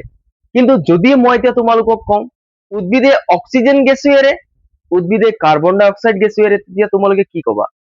হয়, তোমালোকৰ দিমাগ অলপ হিলি যাব যে উদ্ভিদে কেনেকৈ কাৰ্বন ডাই অক্সাইড গেছ এৰিব। হয়, এইটো সঁচা কথা যে উদ্ভিদে অক্সিজেনো এৰে, উদ্ভিদে কাৰ্বন ডাই অক্সাইডো এৰে। এতিয়া কি এৰে, কেনেকৈ এৰে, মই বুজাবলৈ ট্ৰাই কৰিছো, তোমালোকে একদম মন দি শুনিবা। তাৰ আগতে তোমালোকে এইটো বস্তু বুজি পাইছা, সালোক সংশ্লেষণ দিনত সংঘটিত হয়, শ্বসন দিনতো হয়, ৰাতিও হয়। এতিয়া চোৱা, যেতিয়া ইয়াত থকা প্ৰথমে নোটছটো পঢ়িছো, ৰাতিৰ ভাগত সালোক সংশ্লেষণ সংঘটিত নোহোৱাৰ বাবে ৰাতিৰ ভাগত কাৰ্বন ডাই অক্সাইড বেছিকৈ নিৰ্গত হয়। এতিয়া উদ্ভিদে কেতিয়া কাৰ্বন ডাই অক্সাইড এৰে, আমিতো অক্সিজেন এৰে বুলিহে গম পাইছিলো, উদ্ভিদে কেতিয়া কাৰ্বন ডাই অক্সাইড এৰে, ৰাতি উদ্ভিদে কি কৰে, কাৰ্বন ডাই অক্সাইড এৰি দিয়ে। কি কৰে, ৰাতি উদ্ভিদে কাৰ্বন ডাই অক্সাইড এৰি দিয়ে। কিন্তু দিনত কি গেছ এৰি দিয়ে, দিনত অক্সিজেন গেছ এৰে। এতিয়া কিয় হৈ আছে, মই কথাটো বুজাই আছো। এতিয়া চোৱা, সালোক সংশ্লেষণৰ যিটো বিক্ৰিয়া আছিলে, তোমালোকে হয়তো জানা বা লিখিছা, মই জাষ্ট শৰ্টত লিখিম। CO2 আছিলে, লগতে কি আছিলে আমাৰ, পানী আছিলে, মই সন্তুলন কৰা নাই, মই জাষ্ট বুজাবলৈ লিখিছো। তোমালোকে সালোক সংশ্লেষণ বিক্ৰিয়া জানা, H2O আছিলে, সূৰ্যৰ পোহৰ আছিলে, পত্ৰহৰিত আছিলে, এইবিলাক নালাগে, যি আছিলে আছিলে। আমি মেইন, আমাক ইকুৱেশ্যনটো দৰকাৰ হয়। বনিছিলে C6H12O6 প্লাছ, লগতে কি হৈছিলে, O2 বনিছিলে, লগতে কি বনিছিলে, H2O বনিছিলে। ঠিক আছে, তো এইটো আছিলে কি আমাৰ সালোক সংশ্লেষণত ঘটা বিক্ৰিয়া। সালোক সংশ্লেষণ কি বলে, কাৰ্বন ডাই অক্সাইড, পানী, কাৰ্বন ডাই অক্সাইড আৰু পানীৰ মাজত ৰিয়েকশ্যন হল, পত্ৰহৰিত আছিলে, সূৰ্যৰ পোহৰ আছিলে, বনালে কি, গ্লুকোজ বনালে, অক্সিজেন বনালে, H2 বনালে। তো এইটো সালোক সংশ্লেষণ হৈ গল। তো দিনত সালোক সংশ্লেষণ সংঘটিত হল নে নহল, হল। এতিয়া দিনত শ্বসন সংঘটিত হয় নে নহয়, দিনত শ্বসন সংঘটিত হয়। শ্বসন মানে কি হয়, গ্লুকোজ ভঙা। তো গ্লুকোজ ভাঙিবলৈ কি লাগিব, গ্লুকোজ ভাঙিবলৈ কি লাগিব, অক্সিজেন লাগিব। এতিয়া কি হব, যেতিয়া গ্লুকোজ ভাঙিব, কি লৈ পৰা ভাঙিব, অক্সিজেনৰ উপস্থিতিত ভাঙিব। এইটো মই সালোক সংশ্লেষণ লিখিলো উদ্ভিদৰ দেহত হোৱা, মই এতিয়া শ্বসন লিখি আছো। গ্লুকোজ, এইটো গ্লুকোজ হল C6H12O6, অক্সিজেনৰ উপস্থিতিত ভাঙিম, বনিব কি, কলোৱে কাৰ্বন ডাই অক্সাইড, পানী আৰু শক্তি বনিব। কি বনিব, শক্তি, যাক নেকি ATP বুলি ক'লে ভুল নহয়।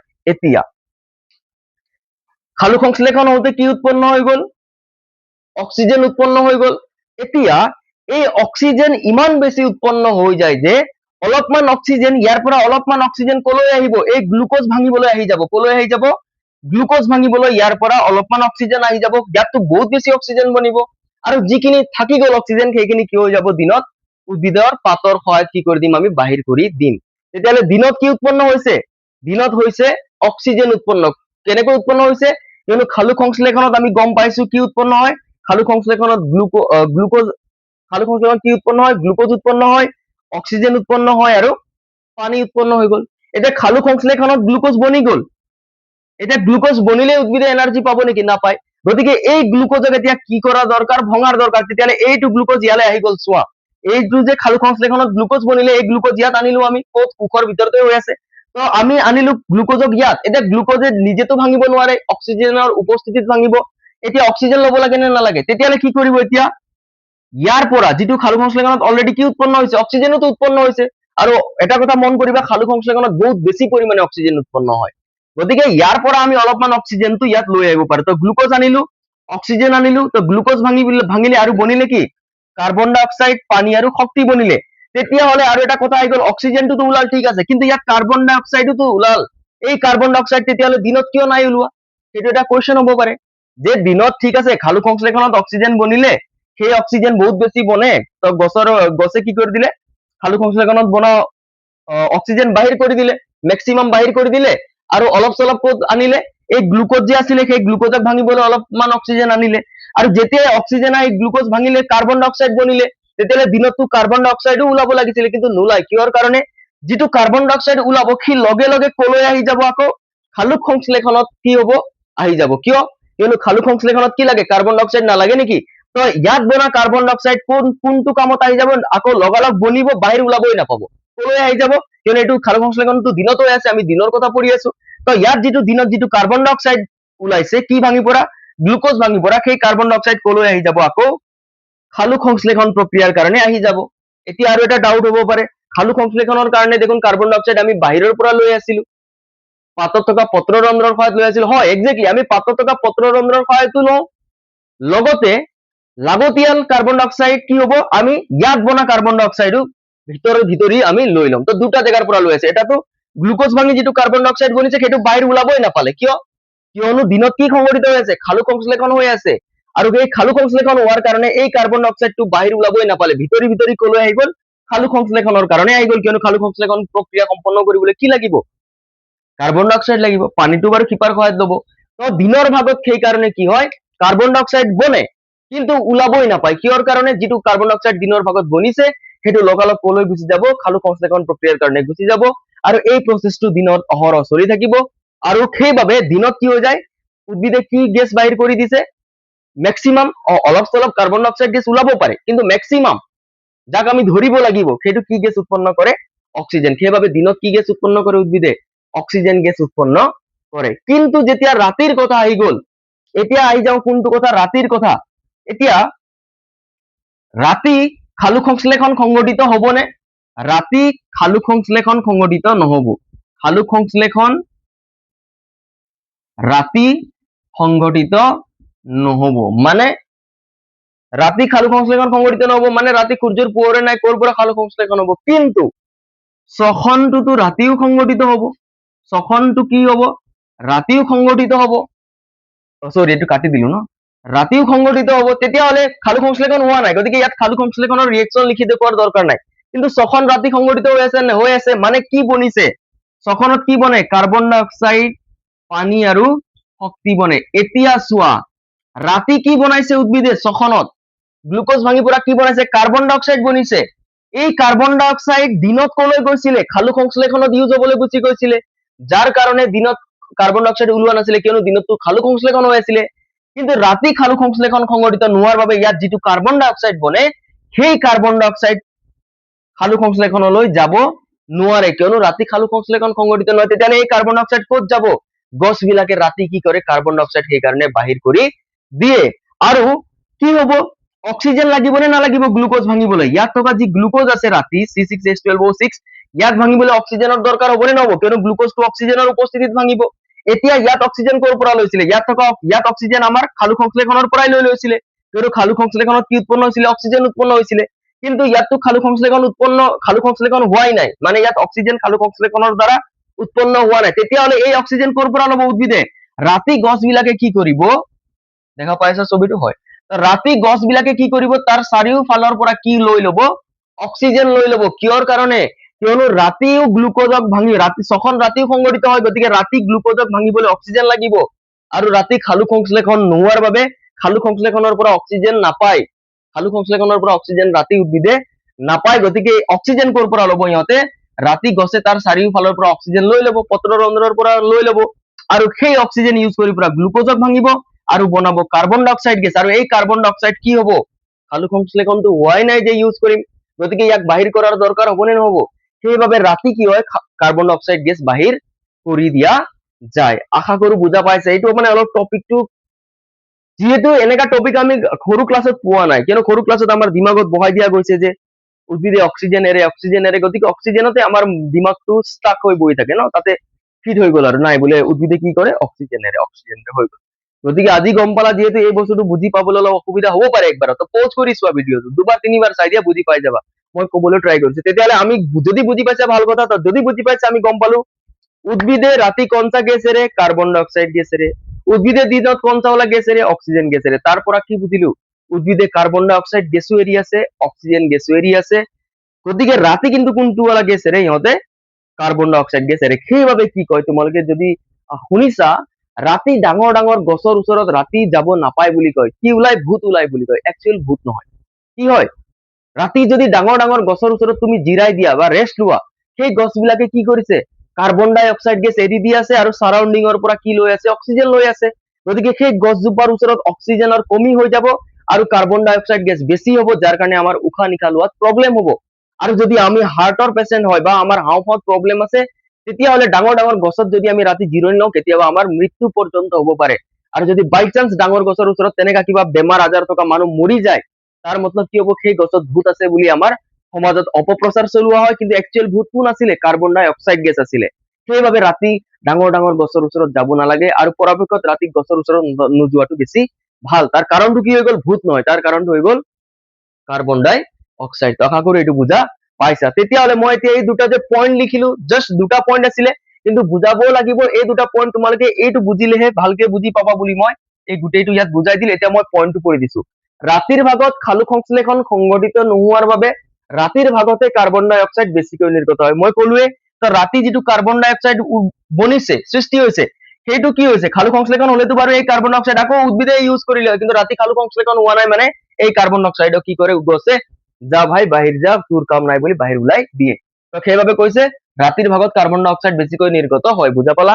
এতিয়া দিনৰ ভাগত উদ্ভিদে শ্বসন প্ৰক্ৰিয়াত উৎপন্ন কৰা কাৰ্বন ডাই অক্সাইড সালোক সংশ্লেষণত প্ৰয়োগ কৰে, সেইকাৰণে দিনৰ ভাগত উদ্ভিদৰ ক্ষেত্ৰত কাৰ্বন ডাই অক্সাইড নিৰ্গত নহয়, ইয়াৰ পৰিৱৰ্তে অক্সিজেন বাহিৰ কৰাটো প্ৰয়োজন হৈ পৰে। এতিয়া দিনৰ ভাগতো শ্বসন হৈছে, মানে কাৰ্বন ডাই অক্সাইড ওলাইছে উদ্ভিদে, নহয় জানো, তো শ্বসন প্ৰক্ৰিয়াত উৎপন্ন কৰা কাৰ্বন ডাই অক্সাইড ক'ত ব্যৱহাৰ হৈছে, ইয়াত যিটো কাৰ্বন ডাই অক্সাইড ওলাইছে সেইটো বাহিৰ ওলাবই নাপালে, কিয়, দিনৰ ভাগত আকৌ এটা প্ৰচেছ চলি আছে, শ্বসনটো চলি আছে দিনৰ ভাগত, কিন্তু আৰু এটা প্ৰচেছ চলি আছে সালোক সংশ্লেষণ। গতিকে শ্বসনত উৎপন্ন হোৱা কাৰ্বন ডাই অক্সাইড কলৈ গুচি গ'ল, সালোক সংশ্লেষণত গুচি গ'ল, আৰু কি হৈ গ'ল, সেইবাবে কাৰ্বন ডাই অক্সাইড নিৰ্গত, দিনৰ ভাগত কাৰ্বন ডাই অক্সাইড নিৰ্গত নহয়। ইয়াৰ পৰিৱৰ্তে কি উৎপন্ন হয়, অক্সিজেন উৎপন্ন বেছি হৈ আছে, তো অক্সিজেন বাহিৰ হৈ গৈ থাকে। তো আশা কৰো বুজা পাইছা।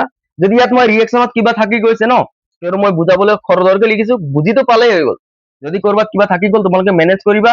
মেইন কথা কিন্তু মই ৰিয়েকশ্যন লিখি পৰা বুজাই দিলো, গতিকে তোমালোকে বুজা পাইছা চাগে যে উদ্ভিদেও শ্বসন কৰে, আমি যেনেকৈ কাৰ্বন ডাই অক্সাইড ওলাইছে উদ্ভিদেও ওলাইছে, কিন্তু কথা আহে যে দিনত নে ৰাতি, তাৰ ওপৰত ডিপেন্ড কৰি উদ্ভিদে কেতিয়াবা কাৰ্বন ডাই অক্সাইড এৰি দিয়ে, কেতিয়াবা অক্সিজেন এৰি দিয়ে। তো এই দুটা পইণ্ট তোমালোকে নোট ডাউন কৰি লোৱা, মই বুজাই দিলো, আৰু আশা কৰিছো তোমালোকে বুজা পাই আছা। নোট ডাউন কৰা এইটো।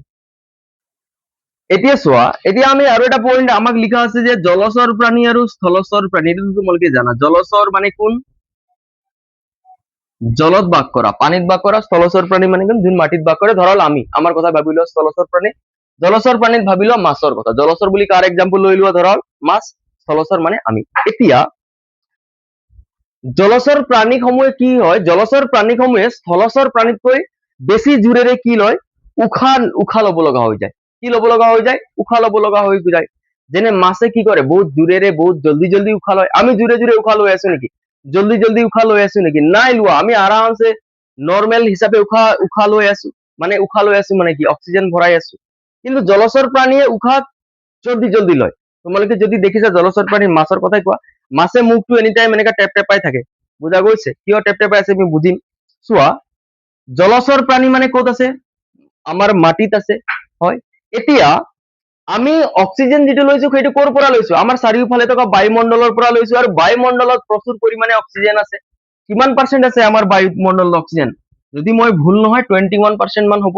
এতিয়া 21% মানে বহুত অক্সিজেন, তো আমাৰ বায়ুমণ্ডলত বহুত অক্সিজেন আছে, গতিকে অক্সিজেনৰ ইমান কমি নাই, গতিকে মই অক্সিজেনৰ কমি পুৰাব লগা হোৱা নাই।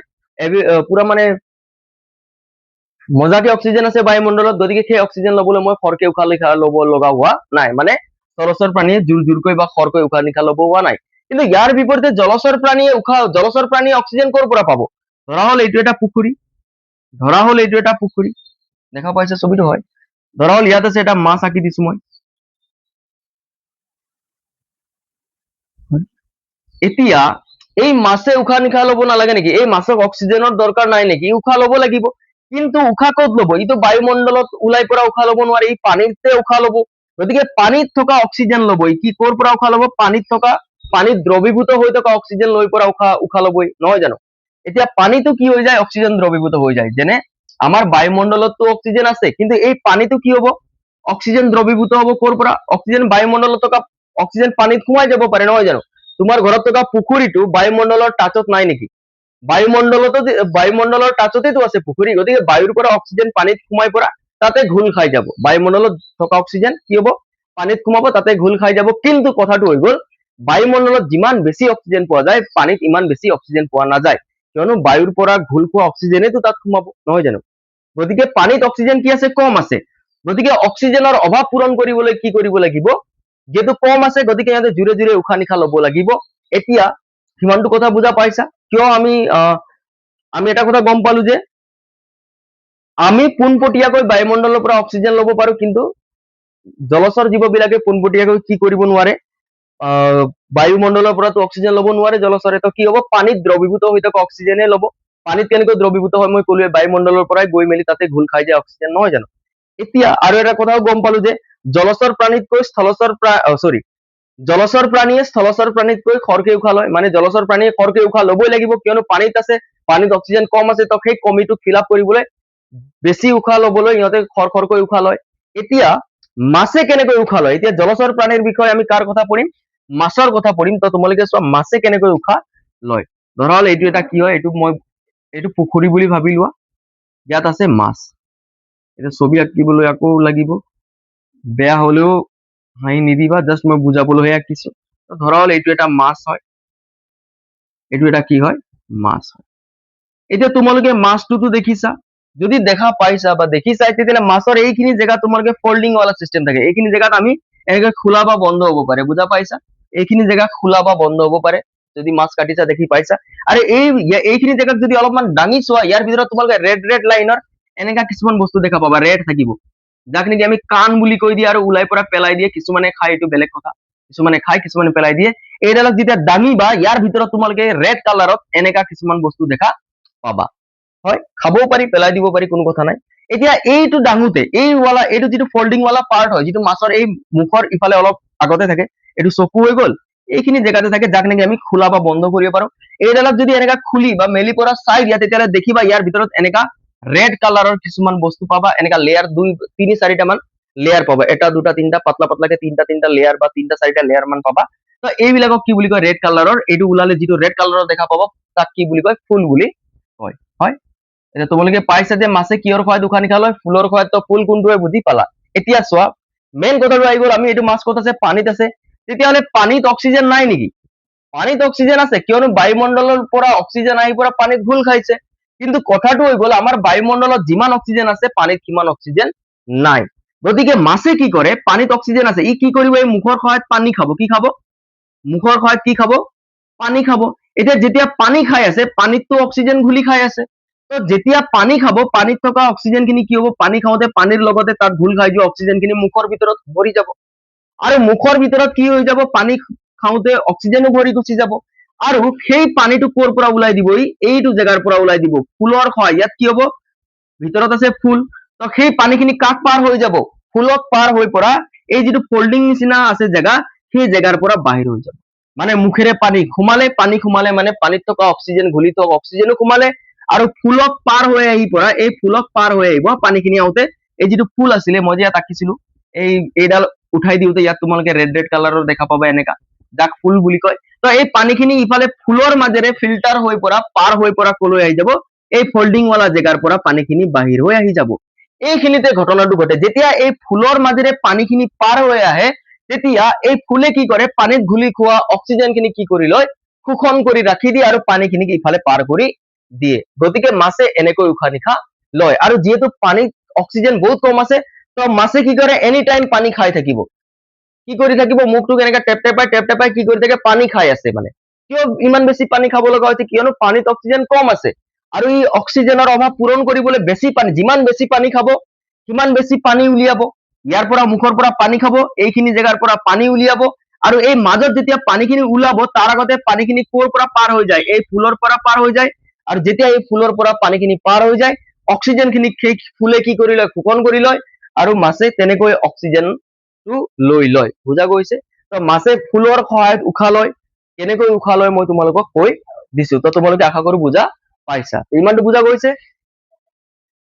নিশাহ, যিটো আমি উশাহ নিশাহ বুলি কওঁ, আৰু শ্বসন, এই দুটা বেলেগ বস্তু হয়। য'ত নেকি এটা কনফিউজন থাকে যে উশাহ নিশাই শ্বসন বুলি বহুতে কৈ দিয়ে, শ্বসন আৰু উশাহ নিশাহ একে বস্তু হয় বুলি কৈ দিয়ে, কিন্তু তেনেকা নহয়। উশাহ নিশাহ বেলেগ বস্তু হয়, শ্বসন বেলেগ বস্তু হয়। কিন্তু আমি এনেকা ক'ব পাৰো যে উশাহ নিশাহৰ লগত শ্বসন জড়িত আছে, আৰু বহুত ভালকে জড়িত আছে। বুজা গৈছে? যদি মই চিম্পলত এক্সাম্পল দিম, বাইক আৰু পেট্ৰল একে নহয়, নহয় জানো? পেট্ৰলৰ সহায়ত বাইক চলে, পেট্ৰল নহলে বাইকৰ অস্তিত্ব নাই। তেনেকৈ উশাহ নিশাহ নহলে আকৌ এই শ্বসন বোলা পাৰ্টটোৰ কোনো অস্তিত্ব নাথাকিব। কিন্তু বাইক আৰু পেট্ৰল জানো একে হয়? একে নহয়। পেট্ৰল বেলেগ বস্তু, বাইক বেলেগ বস্তু। কিন্তু এটাক আনটো লাগিবই, বাইকক পেট্ৰল লাগিবই, পেট্ৰলক বাইক লাগিবই। বুজা গৈছে? তেতিয়াহ'লে আমাৰ শ্বাস প্ৰশ্বাস আৰু উশাহ নিশাহ, শ্বাস প্ৰশ্বাস বুলি কয় কেতিয়াবা, উশাহ নিশাহ যিটো এই শ্বাস তন্ত্ৰ বুলি কৈছে, ইয়াত কিহৰ কথা পঢ়া যাব, শ্বাস প্ৰশ্বাসৰ কথা পঢ়া যাব। শ্বাস প্ৰশ্বাস অলপ গাঁৱলীয়া ভাষাত ক'লে উশাহ নিশাহ। কিন্তু শ্বসন আৰু উশাহ নিশাহ বা শ্বাস প্ৰশ্বাস একে নহয়। শ্বসন মানে তোমালোকে পঢ়িছাই যে কি হয়, গ্লুকোজ অণু ভাঙি পৰা শক্তি উৎপন্ন হয়, উদ্ভিদৰ ক্ষেত্ৰতো হয়, প্ৰাণীৰ ক্ষেত্ৰতো হয়। এতিয়া আমি মানুহৰ শ্বাস তন্ত্ৰ মানে আমাৰ উশাহ নিশাহ কেনেকৈ হয়, গেছৰ এক্সচেঞ্জ কেনেকৈ হয়, অক্সিজেন কেনেকৈ যায়, কাৰ্বন ডাই অক্সাইড কেনেকৈ আহে, সেইবিলাকৰ বিষয়ে পঢ়িম। তো চোৱা, আমাৰ কিতাপত তোমালোকে যদি পেজ নাম্বাৰ 104 ওলোৱা, 104 নম্বৰ পেজ যদি ওলোৱা, তাত এই ছবিখন দেখা পাবা। আৰু মই এই ছবিখনত গোটেইখিনি বস্তু দিয়া নাই, ইয়াত থকা ইম্পৰ্টেন্ট বস্তু য'ত নেকি এই শ্বাস তন্ত্ৰটো জড়িত আছে, যাৰ কথা মই তোমালোকক ক'বই লাগিব, আৰু তাৰ পৰা এক্সামত কুৱেশ্যন আহিব। মই সেইবিলাক আঁকিছো। কেইটামান বস্তু মই ইয়াত ইগনোৰ কৰিছো, যিখিনি নালাগে, আমি নাজানিলে হ'ব, কিন্তু এইবিলাক জানিব লাগিব। তেতিয়াহ'লে এতিয়া যিহেতু পঢ়িছো শ্বাস তন্ত্ৰ, মানে মই ক'লে উশাহ নিশাহৰ কথা পঢ়িম, তেতিয়াহ'লে উশাহ নিশাহ বুলি ক'লে নাকৰ কথা আহে, নহয় জানো? নাকত থকা বিন্দাৰ সহায়ত আমি কি কৰো, ভিতৰলৈ গেছ ভৰাই দিওঁ। কি লওঁ আমি? গেছ ভিতৰলৈ ভৰাই দিওঁ। এতিয়া আমি অক্সিজেন লওঁ বুলি কওঁ, কিন্তু এতিয়া চিধা চিধি ক'বলৈ গ'লে অক্সিজেন মাত্ৰ ধৰি না আমি লওঁ। এতিয়া যেতিয়া মই উশাহ ল'ম, তেতিয়া মোৰ নাকৰ এই বিন্দাবিলাক, যাক নেকি কয় নাসা ৰন্ধ্ৰ বুলি কয়, কি কয়, নাসা ৰন্ধ্ৰ, ৰন্ধ্ৰ মানে বিন্দা, তো নাকত থকা এই বিন্দাৰ কথা কৈছে। তো যেতিয়া নাসা ৰন্ধ্ৰৰ সহায়ত গেছখিনি ভিতৰলৈ যায়, তেতিয়াহ'লে আমি গেছ বুলি নকওঁ, কি ক'ম আমি, অক্সিজেন ভিতৰত লৈ গৈছো বুলি কৈছো। কিন্তু গেছ বুলি ক'লে অক্সিজেন মাত্ৰ নাযায়, তাত কাৰ্বন ডাই অক্সাইডো যাব পাৰে, নাইট্ৰজেনো যাব পাৰে, কিন্তু কথা কাৰ কোৱা যায়, অক্সিজেনৰ কথা কোৱা যায়। তো মই অক্সিজেনক ৰিলেট কৰিয়ে কৈছো, তাৰ মতলব এইটো নাভাবিবা নাকেৰে কি সোমাই, একচুৱেলি বায়ু সোমাই, অক্সিজেন মাত্ৰ নোসোমায়। বুজা গৈছে? কিন্তু মই কি ক'ম, এতিয়া অক্সিজেন বুলিয়ে ক'ম, কিয়নো আমি পঢ়ি আহিছো তেনেকাই, নহয় জানো? হ'লেও পঢ়ি আহিছো বুলি আৰু ইমান ভুল ধাৰণাও লৈ থাকিব নালাগে যে আমি উশাহ লৈছো মানে অক্সিজেন গৈছে। অকল অক্সিজেন নাযায়, বায়ু গৈছে, বহুত ধৰণৰ গেছ গৈছে। তাত থকাৰ ভিতৰত প্ৰয়োজনীয় গেছ কোনটো হয়, অক্সিজেন হয়, সেইটো আমি ভিতৰত ইউজ কৰো। বুজা গৈছে? তেতিয়াহ'লে মানুহৰ ক্ষেত্ৰত মই এতিয়া শ্বাসতন্ত্ৰত ইম্পৰ্টেন্ট নোটছ খিনি লিখিছো, মই পঢ়িছো চোৱা। মানুহৰ ক্ষেত্ৰত নাসা ৰন্ধ্ৰইদি দেহৰ ভিতৰলৈ বায়ু সেৱন কৰি লোৱাত নাকৰ বিন্দাত থকা নোমবোৰে ভিতৰলৈ অহা বায়ু চেকি লয়। এতিয়া মানুহৰ ক্ষেত্ৰত নাসা ৰন্ধ্ৰইদি দেহৰ ভিতৰলৈ বায়ু সেৱন বুলি কৈছে, ইয়াত অক্সিজেন সেৱন কৰে বুলি কোৱা গৈছে নেকি?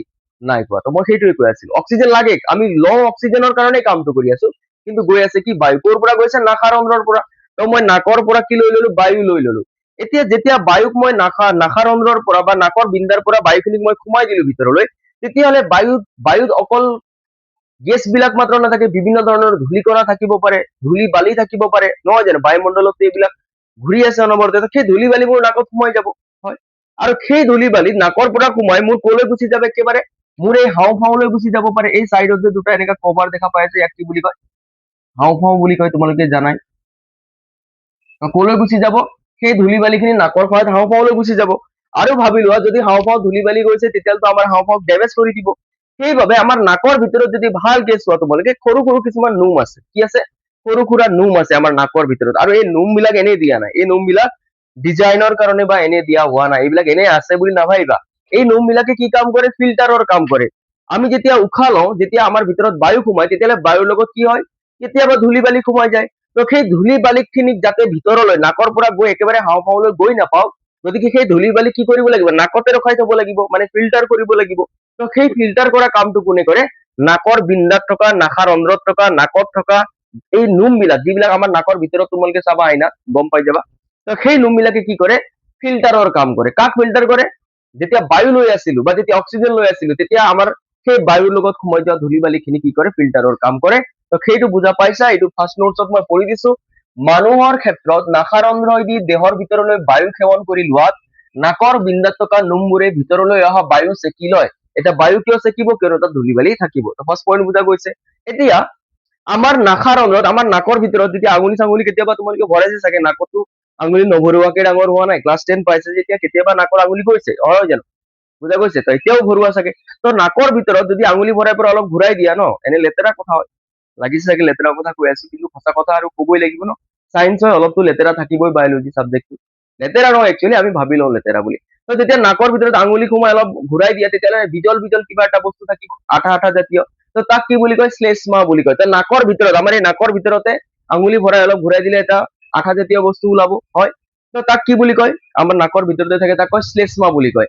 তো এই ফিল্টাৰৰ কাম অকল এই বায়ু, আমাৰ নাকৰ নাকৰ ভিতৰত থকা নোম বিলাকে কৰে তেনেকা নহয়, আৰু এটা বস্তুৱে হেল্প কৰি আছে ফিল্টাৰ কৰাত। কোনে হেল্প কৰি আছে, শ্লেষ্মাই হেল্প কৰি আছে, বুজা গৈছে। শ্লেষ্মা আৰু এবাৰ আৰু এটা জেগাতো আছিলে, তোমালোকে পাকস্থলীৰ কথা অলপ মনত পেলাই লোৱা। তো আমাৰ নাকতো কি আছে, শ্লেষ্মা আছে। তো সেই শ্লেষ্মা কি কাম কৰিছে, আঠাৰ নিচিনা থাকে শ্লেষ্মা। তো কি কৰে, ধূলি বালি খিনিক যাতে ভিতৰলৈ নাযাওক, ইয়াতে লগাই থৈ দিব পাৰে। আঠাই কি কৰিব, টানি ল'ব। আঠাত কি হ'ব, ধূলি সোমাই গ'ল নাকত, আঠা জাতীয় বস্তু শ্লেষ্মা আছে, তাতে লাগি লাগি লাগি লাগি জমা হৈ যাব, বুজা গৈছে। আৰু কেতিয়াবা টান হৈ যায়, আমি নাকেৰে এনেকা কৰি পৰা ওলাই পৰা এনেকা পেলাইও দিওঁ। লেতেৰা কথা আৰু পাতি নাথাকো। তো আৰু এটা কথা মনত ৰাখি ল'বা, নাসাৰন্ধ্ৰত থকা শ্লেষ্মাই এনে কাৰ্যত সহায় কৰে। তো এই ফিল্টাৰত কোনে সহায় কৰি আছে, নাসাৰন্ধ্ৰত থকা শ্লেষ্মাই হেল্প কৰি আছে, ঠিক আছে। এতিয়া আমি ছবিৰ সহায়ত বুজিবলৈ ট্ৰাই কৰিম যে একচুৱেলি আমাৰ হাওঁফাওঁত কেনেকৈ গেছ বিলাক গৈ আছে, মানে অক্সিজেন গৈ আছে আৰু কাৰ্বন ডাই অক্সাইড আমাৰ ভিতৰৰ পৰা ওলাই আছে, ঠিক আছে। তেতিয়াহ'লে ছবিলৈ আহো। এই দুটা নোটছ মই কৈ দিলো, থাৰ্ডটো অলপ পাছত কৈ আছো। এতিয়া এইটো জেগা চোৱা, চাবা, তোমালোকক মই ক'লোৱে পেজ নাম্বাৰ কিমান কৈছিলো, পেজ নাম্বাৰ কিমানত আছে বুলি ক'লো, 104 পেজ ওলাই লোৱা যদি মোৰ ছবিটো চাবলৈ অসুবিধা হৈছে। ইয়াত তোমালোকে এই ছবিটো য'ত নেকি মই 1 নম্বৰ বুলি কৈছো আৰু কাৰ্চিনিয়াৰ দেখাইছো, এই জেগাটো, এই খালী জেগা, ইয়াক কৈছে বায়ু পথ বুলি কৈছে। কি কৈছে, বায়ু পথ বুলি কৈছে। বায়ু পথ মানে আমাৰ নাকৰ ভিতৰত যি খালী জেগা আছে, নাকৰ বিন্দাৰ ইফালে খালী জেগা নাই জানো, এইটো গোটেই খালী হৈ আছে নাকৰ বিন্দাৰ সিফালে। তো এই খালী জেগাক কি বুলি কৈছে, বায়ু পথ বুলি কৈছে। তো নাসাৰন্ধ্ৰৰ সহায়ত কি হ'ব, গেছ খিনি যাব। ধৰক আমি এতিয়া অক্সিজেনৰ কথা পাতি আছো, তো অক্সিজেনৰ কথাই কওঁ। তো আমাৰ বায়ু পথ বা নাসাৰন্ধ্ৰৰ পৰা কি গেছ সোমাই গ'ল, অক্সিজেন সোমাই গ'ল। অক্সিজেন প্ৰথমতে নাসাৰন্ধ্ৰৰ পৰা যাব ক'লৈ, বায়ু পথলৈ যাব। ক'লৈ যাব, আমাৰ এই খালী জেগালৈ সোমাই গ'ল, বায়ু পথলৈ সোমাই গ'ল। তো বায়ু পথ বুজা পালা, ফাৰ্ষ্ট এন্ট্ৰি মাৰিলে অক্সিজেনে। এতিয়া তাৰ পাছত সেই বায়ু পথৰ পৰা অক্সিজেন খিনি লাহে লাহে লাহে লাহে তললৈ আহিব। তললৈ আহি 2 নম্বৰতে মই কি লিখিছো, ফেৰিংছ বুলি এটা জেগা লিখিছো। কি লিখিছো, ফেৰিংছ। 1 নম্বৰত বায়ু পথত কি আহি গ'ল, অক্সিজেন আহি গ'ল। তাৰপিছত ক'লৈ আহি গ'ল অক্সিজেন, ফেৰিংছলৈ আহি গ'ল। ক'লৈ আহি গ'ল, ফেৰিংছলৈ আহি গ'ল। এইখিনি জেগা বায়ুপথ, এইটো মুখ গহ্বৰৰ কথা, এইটো আমি নপঢ়ো, কিয়নো এইটো আমি অলৰেডি কি কয়, মানুহৰ পাচন তন্ত্ৰত পঢ়িলো। একটা কাম কৰো, মই এইটো মচি দিলে আকৌ দিগদাৰ হ'ব না, নাই থাকক, খালি আমি এইটো নপঢ়ো হা, কিয়নো এইটো এতিয়া কামত নাই, কিয়নো আমি উশাহ নিশাহ পঢ়ি আছো, খাদ্য খোৱাটো পঢ়া নাই। গতিকে বায়ুপথৰ পৰা অক্সিজেন সোমালে, অক্সিজেন সোমাই পৰা আহি আহি আহি ক'ত পাব, আমাৰ ছেকেণ্ড পাৰ্ট, তাৰ তলৰ পাৰ্ট ক'ত পাই যাব, ফেৰিংছত পাই যাব। ক'ত পাই যাব, ফেৰিংছত পাই যাব। এতিয়া ফেৰিংছ আমাৰ এনেকুৱা জেগা হয় য'ত নেকি আমি খোৱা খাদ্যও আহি পাই যায়, আৰু আমি নাকেৰে লোৱা অক্সিজেনো আহি পাই যায়। মানে গেছো ফেৰিংছত আহি পাই যায় আৰু খাদ্যও ফেৰিংছত আহি পাই যায়। মানে খাদ্য আৰু গেছ দুইটাই যাব পৰা একটাই জেগা আছে, সেইটো হৈ গ'ল ফেৰিংছ। বুজা গৈছে। ফেৰিংছ পোৱাৰ পাছত কি হয়, খাদ্যখিনি মই খালো, ফেৰিংছলৈকে খানাও আহিব। মই উশাহত অক্সিজেন ললো, ফেৰিংছলৈকে অক্সিজেনো আছে, আহিব। কিন্তু ফেৰিংছ হোৱাৰ পাছত এতিয়া দুটা পাইপ দুফালে ভাগ হৈ যাব। এটা যাব তোমাৰ গ্ৰাস নলী বা খাদ্য নলী, অলৰেডি পঢ়িলো, আৰু এটা হৈ গ'ল আমাৰ এইডাল নলী, যাক নেকি আমি কি বুলি কম, চাক নলী বুলি কম। তো কেতিয়াবা সুধিব পাৰে এইটো কোনটো পাৰ্ট হয় য'ত নেকি খাদ্য আৰু গেছ দুইটাই আহিব পাৰে, তেতিয়াহ'লে সেই পাৰ্টটোৰ নাম কি হ'ব, ফেৰিংছ হ'ব, মনত ৰাখিবা। তেতিয়াহ'লে অক্সিজেন কলৈ আহি গ'ল, বায়ুপথৰ সহায়ত নাসাৰন্ধ্ৰৰ পৰা বায়ুপথত গ'ল, বায়ুপথৰ পৰা অক্সিজেন লাহেকে আহি গ'ল ফেৰিংছলৈ, মানে 2 নম্বৰত ক'ত আহি গ'ল, ফেৰিংছ। ফেৰিংছৰ পাছত 3 নম্বৰত ক'ত আহিবে, তলত এটা বাকচ নিচিনা দেখা পাইছা, মই অলপ বাকচ নিচিনা বনাই দিছো, কিতাপতো চাবা, ইয়াক কয় কি বুলি কয়, লেৰিংছ বুলি কয়। তো ফেৰিংছৰ পাছত ক'ত আহিছে, বায়ু লেৰিংছত। তো এনে চিষ্টেম ৱাইজ মনত ৰাখিব লাগিব। কিয় মনত ৰাখিব লাগিব কৈ আছো। তো বায়ুপথ আহি পৰা পাই গ'ল এইটো পাৰ্ট ফেৰিংছ, তাৰপিছত আহি গ'ল বায়ুখিনি কলৈ, বায়ু বা অক্সিজেনে বুলি কৈছো, মই কলোৱে বায়ু বুলিয়ে ক'ব লাগে, কিন্তু মই অক্সিজেনে কৈছো। তো অক্সিজেন কলৈ আহি গ'ল, লেৰিংছলৈ আহি গ'ল। এতিয়া লেৰিংছৰ পাছত যদি তোমালোকে চোৱা, এই নলী এডাল দেখা পাইছে, যাক নেকি কৈছে শ্বাস নলী বা কেতিয়াবা ট্ৰেকিয়া বুলিও কয়। তো এতিয়া নেক্সট বায়ুখিনি কলৈ আহিব, লেৰিংছৰ পাছত শ্বাস নলীলৈ আহিব। যদি মন কৰা, যদি তোমালোকে মন কৰা, শ্বাস নলীডাল এনেকা চিধা চিধি নাই। এইবাৰ আমাৰ খাদ্য নলীডাল যেনেকা চিধা চিধি আছিলে, শ্বাস নলীডাল আঁকোতে মই কেনেকা আঁকিছো, অলপ এনেকা এনেকা টাইপত আঁকিছো, আঙুঠি আঙুঠি নিচিনা, মানে এটা আঙুঠিৰ ওপৰত আৰু এটা আঙুঠি লগ লগোৱা নিচিনা এনেকা টাইপত আছে আমাৰ শ্বাস নলীডাল, বুজা গৈছে। এতিয়া এই শ্বাস নলীডালত আহি গ'ল বায়ু, কিয় আছে মই কম। শ্বাস নলীত আহি গ'ল কি, বায়ু আহি গ'ল, অক্সিজেন আহি গ'ল।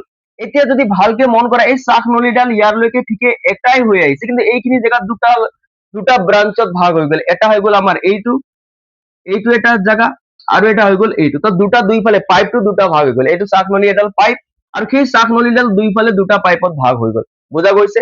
আৰু এই দুডাল পাইপ, এইডাল পাইপ শ্বাস নলী ভাগ হৈ পৰা যিটো পাইপ, শ্বাস নলী এডাল পাইপ বুলি ভাবি লোৱা, আৰু সেই শ্বাস নলীডাল এতিয়া দুটা পাইপ হৈ গ'ল, বুজা গৈছে। কিয়নো দুইফালে হাওঁফাওঁ আছে, তো দুইফালে সোমাব লাগিব গেছখিনি, নহয় জানো। হাওঁফাওঁ কেইটা আছে, এইটো এটা এইটো এটা, তো দুইফালে যাবলৈ হলে এটা পাইপৰ পৰা দুইফালে কেনেকা যাব, তো চিষ্টেম এনেকা হৈ গ'ল যে এইবাৰ দুটা ভাগ হৈ গ'ল, পাইপ এটা ইফালে সোমাই গ'ল এইটো হাওঁফাওঁলৈ, আৰু এটা পাইপ ইফালে সোমাই গ'ল আন এটা হাওঁফাওঁলৈ। তো এই দুটা পাইপৰ নাম আছে, ইয়াক কয় ব্ৰংকাই বুলি কয়।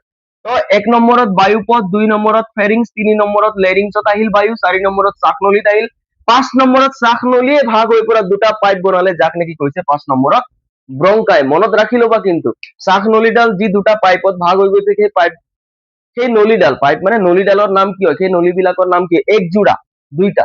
এটা ব্ৰংকাই কেইটা থাকে, আমাৰ বডিত ব্ৰংকাই কেইটা আছে, দুটা আছে। তো শ্বাস নলীৰ পৰা কলৈ আহিব বায়ুখিনি, এতিয়া এইফালেও বায়ু যাব, এইফালেও বায়ু যাব, কাৰ থ্ৰু দি যাব, ব্ৰংকাইৰ থ্ৰু দি যাব, বুজা গৈছে।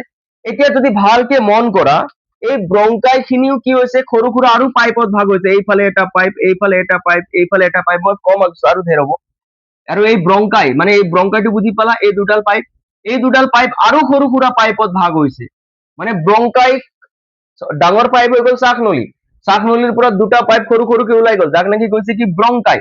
ব্ৰংকাই বিলাকো আৰু বেছি পাইপত ভাগ হৈছে, যেতিয়া হাওঁফাওঁত সোমাই গ'ল, আমাৰ ব্ৰংকাই যেতিয়া হাওঁফাওঁত সোমাই গ'ল, হাওঁফাওঁত সেই ব্ৰংকাইৰ পৰা আৰু সৰু সুৰা পাইপ ওলাইছে, আৰু এই সৰু সুৰা পাইপ যিবিলাক দেখা পাই আছে চাগে ছবিত, সেই পাইপ বিলাকক কি বুলি কৈছে, ব্ৰংকায়লছ বুলি কৈছে। কি কৈছে, ব্ৰংকায়লছ। তেতিয়াহ'লে 1 নম্বৰ বায়ুপথ, 2 number pharynx, 3 number larynx, 4 number শ্বাস নলী, 5 নম্বৰ ব্ৰংকাই, আৰু 6 নম্বৰ ব্ৰংকায়লছ, আৰু সৰু সৰু পাইপ। ব্ৰংকাই বিলাক কিহলৈ ভাগ হৈ গ'ল, সৰু সৰু আৰু ব্ৰাঞ্চ বনাই ললে, আৰু সৰু সৰু পাইপ বনাই ললে, নলী বনাই ললে, যাক নেকি কোৱা গ'ল ব্ৰংকায়লছ। এতিয়া এই ব্ৰংকায়লছ বিলাক ক'ত লগ লাগিছে, যদি মন কৰা, ব্ৰংকায়লছ বিলাকে সৰু সৰু বেলুন নিচিনা কিছুমান জাগা, আঙুৰৰ নিচিনা থোপা থোপা নিচিনা কিছুমান এনেকা জাগাত লগ লাগিছে। তো এইবিলাক কি বুলি কয়, এই ব্ৰংকায়লছ বিলাক লগ লাগিছে দেই এইবিলাকত, মানে এইটো ধৰা হ'ল এটা ব্ৰংকায়লছ, এইবিলাক হৈ গ'ল ধৰা হ'ল ব্ৰংকায়লছ। তো এই ব্ৰংকায়লছত কি লগ লাগি আছে, থোপা থোপা আঙুৰৰ নিচিনা কিছুমান বস্তু লগ লাগি আছে, সৰু সৰু বেলুন নিচিনা বা আঙুৰ নিচিনা। তো এই সৰু সুৰা আঙুৰ নিচিনা বা বেলুন নিচিনা বস্তুবিলাকক কি বুলি কোৱা গৈছে, বায়ু মোনা বুলি কৈছে। কি বুলি কৈছে, বায়ু মোনা বুলি কৈছে। তো বায়ু কলৈ আহিলে, বা অক্সিজেন বায়ু পথত আহিলে, তাৰপিছত অক্সিজেন ফেৰিংছলৈ আহিলে, তাৰপিছত লেৰিংছলৈ আহিলে, তাৰপিছত অক্সিজেন শ্বাস নলীলৈ আহিলে, তাৰপিছত অক্সিজেন ব্ৰংকাইলৈ আহিলে, তাৰপিছত অক্সিজেন ব্ৰংকায়লছলৈ আহিলে, লাষ্টত অক্সিজেন ক'ত সোমালে, লাষ্টত সোমালে অক্সিজেন বায়ু মোনালৈ সোমালে। আমি একচুৱেলি কি বুলি জানো, আমি হাওঁফাওঁত গেছ আহে বুলি ভাবো, নহয় জানো। কিন্তু হাওঁফাওঁটো চোৱাচোন, হাওঁফাওঁটোতো বাহিৰৰ এই কভাৰডালৰ নাম হাওঁফাওঁ হয়, ইয়াত কোনো গেছ অহা নাই, এইটো জাষ্ট কভাৰৰ নিচিনা কাম কৰি আছে। একচুৱেলি গেছ আহি সোমাইছে ক'ত, এই বায়ু মোনা বিলাকত সোমাইছে। ক'ত সোমাইছে, এইবিলাক যে আঙুৰৰ নিচিনা কিছুমান জোপা জোপা কিছুমান আঙুৰৰ নিচিনা লাগিছে, যাক নেকি কয় বায়ু মোনা বুলি কয়। তো তাত আহি পৰা একচুৱেলি গেছ বিলাক সোমাইছে। তো হাওঁফাওঁৰ ভিতৰত আছে বায়ু মোনা। তো মেইনলি আমাৰ অক্সিজেন ক'ত আহি সোমাব, বায়ু মোনাত আহি সোমাব। এতিয়া বায়ু মোনা মানে বুজা পালা তোমালোকে, আমাৰ ব্ৰংকাইলছ বিলাকে যিবিলাক আমাৰ ধৰাল এই দুটা ব্ৰংকাইলছ হয় ইহঁতে য'ত নেকি বেলুন নিচিনা কিছুমান খালী জেগা আছে, এইবিলাক খালী জেগা হয় য'ত নেকি বায়ু সোমাব। তো এইবিলাকক কি বুলি কৈছে, বায়ু মোনা বুলি কৈছে। কি ক'লে, বায়ু মোনা বুলি ক'লে। কিন্তু ইয়াৰ পৰা যদি মই এতিয়া এটা বেলুনক মাত্ৰ আঁকো, এতিয়া মই কি কৰিম, এনে সৰু সৰু বেলুন থাকিব, মই এতিয়া ডাঙৰকে আঁকিলো, এটা বেলুনক আঁকিম হা। এইডাল তাৰ পৰা এটা বেলুন, ইয়াত কিমান কিমান বেলুন আছে দেখিছা নাই, জোপা জোপা আছে। মই এটা বেলুনক ইয়াৰ পৰা ওলাই আনি অলপ ডাঙৰকে জুম কৰি আঁকি দিলো। তো এই বেলুনডাল, এটা বেলুনক আকৌ কি বুলি কয়, বায়ু কোপ বুলি কয়। কি বুলি কয়, বায়ু কোপ বুলি কয়। তেতিয়াহ'লে বায়ু মোনা বুলি ক'লে কি বুজিবা, এই জোপোহা গোটেই ডালক, জোপোহা ডালক কি বুলি ক'ব, বায়ু মোনা বুলি ক'ব। কিন্তু যদি মই এটাক আনো তেতিয়াহ'লে তাক কি বুলি ক'ব, বায়ু কোপ বুলি ক'ব। তেতিয়াহ'লে বায়ু মোনা আৰু বায়ু কোপৰ ডিফাৰেন্স গম পালা। এটা এটাক যদি ক'বলৈ যাওঁ মই বায়ু কোপ বুলি ক'ম। তেতিয়াহ'লে মই ফাইনেলি গম পালো অক্সিজেন ক'ত আহি সোমাইছে, বায়ু কোপত আহি সোমাইছে। বুজা গৈছে? তেতিয়াহ'লে এতিয়া দুটা পইণ্ট পৰিছিলে, নেক্সট পইণ্ট পঢ়ো। টেটুৰ বায়ু নলিকাডাল কিছুমান উপাস্থিৰে গঠিত আঙুঠি থাকে। টেটুৰ বায়ু নলিকাডালত কিছুমান উপাস্থিৰে গঠিত আঙুঠি থাকে। মানে আমাৰ এই যিটো বায়ু নলিকা আছে, যিটো আমাৰ শ্বাস নলী আছে, ইয়াত কি আছে, উপাস্থিৰে গঠিত আঙুঠি নিচিনা ষ্ট্ৰাকচাৰ থাকে। এইবিলাক দেখিছানে, আঙুঠি নিচিনা ষ্ট্ৰাকচাৰ আছে, তাকে ক'ব বিচাৰিছে, মানে এইটো জেগাৰ কথা ক'ব বিচাৰিছে, যাক নেকি আমি শ্বাস নলী বুলি কৈছো। তো টেটুৰ বায়ু নলিকাডালত কিছুমান উপাস্থিৰে গঠিত আঙুঠি থাকে। সেইকাৰণে শ্বাস নলীৰ মাজেদি বায়ু চলাচল কৰোঁতে ই চেপেটা হৈ লাগি নধৰে। তো এই শ্বাস নলীৰ মাজেদি যেতিয়া বায়ু চলাচল কৰে, এই উপাস্থি নিচিনা আঙুঠিৰে গঠিত হোৱাৰ কাৰণে ই কি হয়, এনেকা চিপকি নাযায়, চেপেটা লাগি নধৰে। মানে এইটো ধৰা হ'ল এই নলীডাল, শ্বাস নলীডাল, ই এনেকা চেপেটা লাগি চিপকি নাযায়। যদি চিপকি থাকিলে কি হলে হয়, গেছৰ আদান প্ৰদান বন্ধ, আমি মৰি থাকিলো হয়। তো সেই ৰিক্সৰ পৰা বাচিবলৈ আমাৰ কেনেকা কিহেৰে গঠিত কৰিছে, কিছুমান উপাস্থিৰে গঠিত আঙুঠি থাকে। ইম্পৰ্টেন্ট বস্তু হয়, বহুতবাৰ কুৱেশ্যন সুধিছে যে আমাৰ শ্বাস নলীডাল বা আমাৰ টেটুৰ নলিকাডাল কিয় বায়ু চলাচল কৰোঁতে চেপেটা লাগি নধৰে, MCQ সুধি দিব পাৰে। তাৰ আনসাৰ হ'ব উপাস্থিৰে গঠিত আঙুঠি থকাৰ কাৰণে। আমাৰ যিটো ষ্ট্ৰাকচাৰ আছে এইটো কিহেৰে বনিছে, উপাস্থিৰে বনিছে আৰু ষ্ট্ৰাকচাৰ আঙুঠি নিচিনা বনিছে। তো সেইকাৰণে শ্বাস নলীৰ মাজেদি বায়ু চলাচল কৰোঁতে চেপেটা হৈ লাগি নধৰে। এইটো ইম্পৰ্টেন্ট পইণ্ট হয়, তো এইটো বুজা পালা। এতিয়া এইটো মই বুজালো, ইয়াত পঢ়ি দিছো। হাওঁফাওঁৰ ভিতৰত শ্বাস নলীডাল সৰু সৰু কিছুমান শাখাত বিভক্ত হৈ ক্ষুদ্ৰ ক্ষুদ্ৰ বেলুন সদৃশ অংগৰ সৃষ্টি হয়। এতিয়া হাওঁফাওঁৰ ভিতৰত এই শ্বাস নলীডাল সৰু সুৰা শাখাত বিভক্ত হ'ল। প্ৰথমতে কি হৈ গ'ল, শ্বাস নলীডাল ব্ৰংকাই হ'ল, তাৰপিছত ব্ৰংকাইলছ হ'ল, লাষ্টত কি হৈ গ'ল, সেই ব্ৰংকাইলছ খিনি ক'ত আহি লগ লাগিলে, ক্ষুদ্ৰ ক্ষুদ্ৰ বেলুন সদৃশ অংগৰ সৃষ্টি হয়। তো ইয়াৰ লাষ্টত কিহৰ সৃষ্টি হৈছে, এই ব্ৰংকাইলছৰ কোন কোন লাগিছে, এই ব্ৰংকাইলছত লগ লাগিলে কিছুমান বেলুন সদৃশ অংশৰ সৃষ্টি হৈছে। আৰু এই বেলুন সদৃশ অংশবোৰক, এই বেলুন সদৃশ অংশবিলাকক কি বুলি কোৱা হয়, বায়ুকোপ বুলি কোৱা হয়। তো ইয়াৰ পৰা যদি মই এটা কেনেকা উঠাই আনো তেতিয়াহ'লে তাক মই কি বুলি ক'ম, বায়ুকোপ বুলি ক'ম। তো বায়ুকোপ কাক কয় বা বায়ুকোপ কি বুলি ক'লে এইটো তোমালোকে গম পাবা। হৈ গ'ল, ঠিক আছে। এতিয়া তোমালোকে এইটো নোট ডাউন কৰি লোৱা, মই মচিছো, তোমালোকে পজ কৰি নোট ডাউন কৰি ল'বা, ঠিক আছে। তো মই এইটো মচিছো। এতিয়া চোৱা, অক্সিজেন কলৈ সোমাই গ'ল, তেতিয়াহ'লে হাওঁফাওঁলৈ সোমাই গ'ল বুলি আমি জানো। অক্সিজেন ক'ত যাব, হাওঁফাওঁলৈ যাব। কিন্তু আজি আমি গম পালো একচুৱেলি হাওঁফাওঁৰ ভিতৰত কিছুমান মোনা নিচিনা বস্তু আছে। ধৰা হ'ল এইটো মই ডাঙৰকে আঁকিলো, ইয়াক কি বুলি কয়, বায়ুকোপ বুলি কয়। কি বুলি কয়, বায়ুকোপ বুলি কয়। একচুৱেলি অক্সিজেন কলৈ আহিলে, ইয়াত ব্ৰংকাইলছ আছে। তো ইয়াত ব্ৰংকাইলছ মানে এই পাইপ বিলাক। তো ব্ৰংকাইলছৰ থ্ৰু দি অক্সিজেন খিনি ক'ত আহি গ'ল, আমাৰ বায়ুকোপত আহি পৰা সোমাই গ'ল। ইমানটো বুজা পালা তোমালোকে।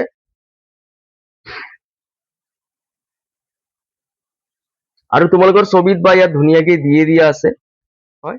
এতিয়া এই বায়ুকোপত অক্সিজেন আহি গ'ল। এতিয়া অক্সিজেন ইয়াত থাকিলে হ'ব জানো, নহ'ব। কিয়নো অক্সিজেনৰ দৰকাৰ ক'ত আছে, মোৰ চেল বিলাকত, মোৰ কোষ বিলাকত দৰকাৰ আছে। কিয়, তোমালোকে অলৰেডি পঢ়িছাই ছখনত। কিয়নো যদি অক্সিজেন নহয় তেতিয়াহ'লে গ্লুকোজ ভাঙিব পাৰে জানো, যদি অক্সিজেন নাথাকে তেতিয়াহ'লে গ্লুকোজ নাভাঙিব। আৰু যদি গ্লুকোজ নাভাঙে তেতিয়াহ'লে এনাৰ্জি নাপাম। গতিকে এই অক্সিজেনক ক'ত লৈ যোৱাৰ দৰকাৰ আছে, এই অক্সিজেনক বায়ুকোপত ৰাখিলে নহ'ব। বায়ুকোপ ক'ত আছে, হাওঁফাওঁতে আছে। তো মই এতিয়া হাওঁফাওঁত ৰাখিলে নহ'ব বুলি নকম, কিয়নো আমি গম পালো একচুৱেলি হাওঁফাওঁত অক্সিজেন সোমাই থকা নাই। হাওঁফাওঁৰ ভিতৰত কিছুমান জাগা আছে যাক কয় বায়ুকোপ, বেছিকে ক'লে বায়ুমোনা, তাত কি সোমাই আছে, অক্সিজেন সোমাই আছে। এতিয়া কথাটো হৈ গ'ল, অক্সিজেন বায়ুকোপলৈ আহি গ'ল। এতিয়া এই অক্সিজেন ক'ত নিব লাগিব, মোৰ গোটেই বডিত থকা চেল বিলাকলৈ ল'ব লাগিব। আৰু এটা কথা মনত ৰাখিবা, আমাৰ এই বায়ুকোপ বিলাকত ধৰা এইটো বায়ুকোপ হয়, ইয়াক একেবাৰে কিছুমান ৰক্ত নলিকাৰে এনেকা বেৰি ৰাখি দিছে। আমাৰ বায়ুকোপত কিহেৰে বেৰি ৰাখি দিছে, এটা নেটৱৰ্ক বনাই দিছে কোনে, ৰক্ত নলিকা মানে কি হ'ব, ব্লাড লৈ যোৱা নলিকা বিলাক। তো ইয়াত ৰক্ত নলিকা ইয়াক এনেকা বেৰি ৰাখি দিছে। তো ধৰা হ'ল এটা ৰক্ত নলিকা, মই ব্লু পেনেৰে আঁকিম তেতিয়া বুজিবলৈ সুবিধা হ'ব তোমালোকক। তো ধৰা হ'ল তাৰ পৰা মই এটা ৰক্ত নলিকা আঁকিলো, ধৰা হ'ল এইডাল হৈ গ'ল এডাল ৰক্ত নলিকা, যোনটোৱে এতিয়া ইয়াকটো কি হ'ব, বেৰি ৰাখি দিব নহয় জানো, বুজা গৈছে। এতিয়া এই যিটো ৰক্ত নলিকা, এনেকা ৰক্ত নলিকা ইয়াক কি কৰিছে, এনেকা বেৰি ৰাখি দিব, বেৰি ধৰিব, নেটৱৰ্ক এটা বনাব নহয় জানো। তেতিয়াহ'লে তাৰ পৰা মই এটুকুৰা ৰক্ত নলিকা আঁকিলো বুজাবৰ কাৰণে। এতিয়া এইটো ৰক্ত নলিকা, ইয়াৰ মাজেৰে কি গৈ আছে, ইয়াৰ মাজেৰে ব্লাড গৈ আছে, নামে ৰক্ত নলিকা, তেতিয়াহ'লে ৰক্ত বৈ যাব, হয়, ব্লাড বৈ আছে। এতিয়া এই অক্সিজেন খিনি কি হ'ব, এই ৰক্ত নলিকাত থকা ব্লাডৰ লগত অক্সিজেন খিনি কি হৈ যাব, মিক্স হৈ যাব, বুজা গৈছে। এতিয়া কেনেকৈ মিক্স হ'ব, কিয়নো আমাৰ যি বায়ুকোপৰ বেৰ আছে, সেই বায়ুকোপৰ বেৰখন দেখিবলৈহে এনেকুৱা ডাঠ, একেবাৰে পাতল বেৰ থাকে, আৰু যাৰ মাজেৰে কি হ'ব, অক্সিজেন খিনি পাৰ হৈ পৰা এই ৰক্ত নলিকাৰ ভিতৰত সোমাই যাব পাৰে। বায়ুকোপৰ বেৰখন বহুত পাতল থাকে, তো তাৰ পৰা অক্সিজেন খিনি, বায়ুকোপত থকা অক্সিজেন খিনি ক'ত ঘূলি যাব, এই ব্লাডত ঘূলি যাব, ৰক্ত নলিকাত থকা ব্লাডত ইয়াৰ পৰা অক্সিজেন খিনি আহি কি হৈ যাব, ঘূলি যাব। আৰু এই ৰক্ত নলিকাত থকা ৰক্ত নলিকাই ব্লাডক লৈ এনি টাইম দৌৰি আছে, গোটেই বডিলৈ দৌৰি আছে। তো ব্লাডত এতিয়া কি মিক্স হৈ গ'ল, অক্সিজেন মিক্স হৈ গ'ল, আৰু এই অক্সিজেনক কি কৰিব, ৰক্ত নলিকাই কলৈ লৈ যাব, আমাৰ ব্লাডত, আমাৰ বডিত থকা চেল বিলাকলৈ লৈ যাব, বুজা গৈছে। তো ৰক্ত নলিকাৰ থ্ৰু দি এতিয়া এই অক্সিজেন ক'ত যাব, মোৰ বডিত থকা প্ৰতিটো চেললৈ যাব, হয়। আৰু যেতিয়া মোৰ বডিত থকা প্ৰতিটো চেলে, প্ৰতিটো কোষে অক্সিজেন পাই যাব, যেতিয়া এই অক্সিজেন কলৈ যাব, ধৰা হ'ল এই অক্সিজেন খিনি ক'ত গৈ পাই গ'ল, মোৰ এইটো এটা কোষ বুলি ভাবি ললো। এতিয়া এই কোষত কোন আহি গ'ল, এতিয়া অক্সিজেন আহি গ'ল, কিয়নো এই ৰক্ত নলিকা বিলাকে লৈ গৈ কোষক দি দিলে অক্সিজেন। এতিয়া যেতিয়া কোষে অক্সিজেন পাই গ'ল, তেতিয়াহ'লে গ্লুকোজটোতো ইয়াত আছে, অলৰেডি আমি পঢ়িছো কেনেকা গ্লুকোজ গৈ পাইছিলে, গতিকে এইটো মই ৰিপিট নাযাওঁ। তো ইয়াত থকা গ্লুকোজ খিনিৰ লগত কি হ'ব, অক্সিজেন খিনিয়ে কি কৰিব, ৰিয়েকশ্যন কৰিব, আৰু এই অক্সিজেনে গ্লুকোজক ভাঙিব, আৰু আমাৰ চেলৰ ভিতৰত, কোষৰ ভিতৰত কি উৎপন্ন হ'ব, অক্সিজেনটো পালেই, গ্লুকোজ আছেই, উৎপন্ন হ'ব, এনাৰ্জি উৎপন্ন হ'ব নহয় জানো, এটিপিৰ ৰূপত এনাৰ্জি পাম, লগতে কি হ'ব, শক্তি ওলাব, শক্তি মানে আমাৰ এটিপি হৈ গ'ল, কাৰ্বন ডাই অক্সাইড ওলাব নহয় জানো, লগতে পানীৰো সৃষ্টি হ'ব, তোমালোকে এইটো পাইছা। তো এতিয়া মই পানীৰ কথা নাই লিখা, শক্তি ওলাই গ'ল আৰু কাৰ্বন ডাই অক্সাইড গেছ ওলাই গ'ল। এতিয়া এটিপি শক্তি লৈ নোযোৱা, এতিয়া কি গেছ উৎপন্ন হৈছে কোষ বিলাকত, কাৰ্বন ডাই অক্সাইড গেছ উৎপন্ন হৈছে। এতিয়া কাৰ্বন ডাই অক্সাইড আমাৰ বডিৰ কাৰণে প্ৰয়োজনীয় নে নহয়, তেতিয়াহ'লে এই যিটো কাৰ্বন ডাই অক্সাইড গেছ উৎপন্ন হৈ গ'ল, এই কাৰ্বন ডাই অক্সাইড গেছক চেল বিলাকে কি কৰিব, আকৌ ৰক্ত নলিকাক দি দিব, কাক দি দিব, আকৌ ৰক্ত নলিকাক দি দিব, মানে ব্লাডক দি দিব, ৰক্ত নলিকাত কি আছে, ব্লাড আছে।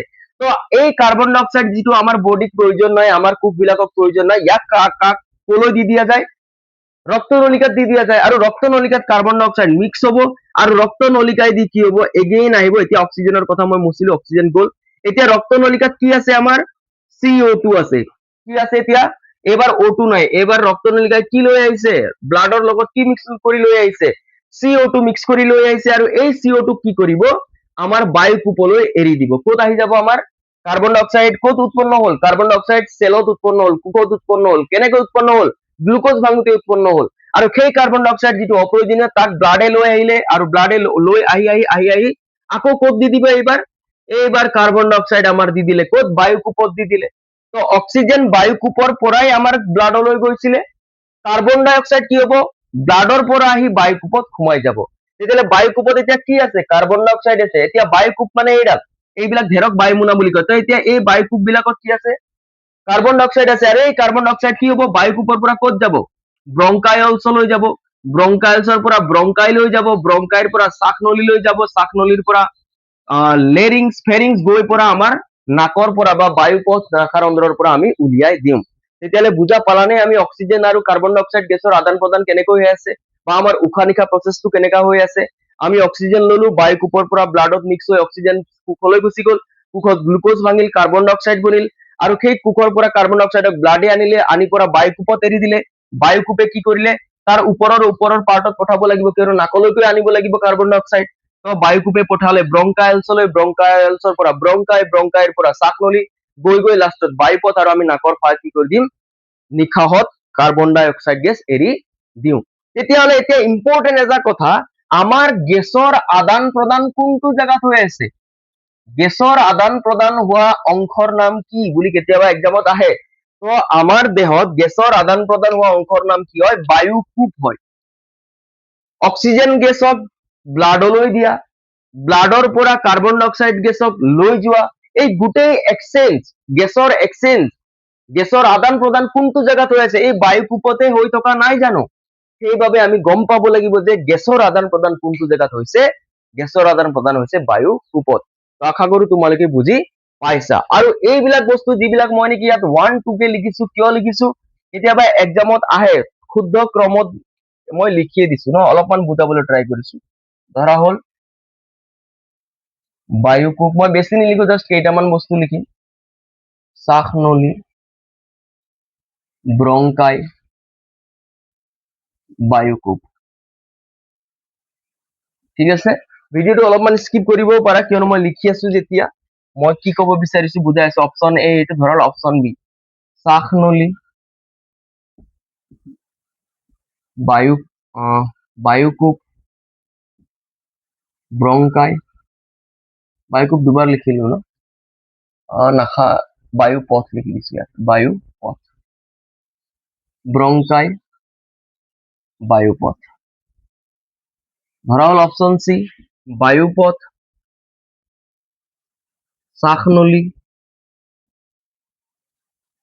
ব্ৰংকাই, বায়ুকোপ।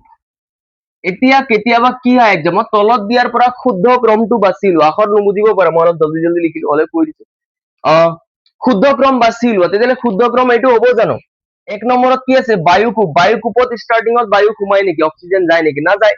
বায়ুকোপৰ পৰা শ্বাসনলীলৈ যায় নেকি? নাযায়, কিয়নো মই অলৰেডি চিষ্টেমত পঢ়াই থৈ দিছো। শ্বাসনলীত ষ্টাৰ্টিঙত বায়ু যায় নেকি? নাযায়। ষ্টাৰ্টিং ক'ত হয়? বায়ুপথত যায়। ঠিক আছে, বায়ুপথ আছে আমাৰ, হয়। শ্বাসনলী, এই দুটাক এৰি দিছে, একো নাই, এৰিব পাৰে, কিয়নো তাৰ পাছৰ পাৰ্টটো শ্বাসনলীয়ে হয়। গতিকে এই দুটাক যদি দিয়েতো ভাল কথা, নিদিলেও আমি চাব পাৰিম।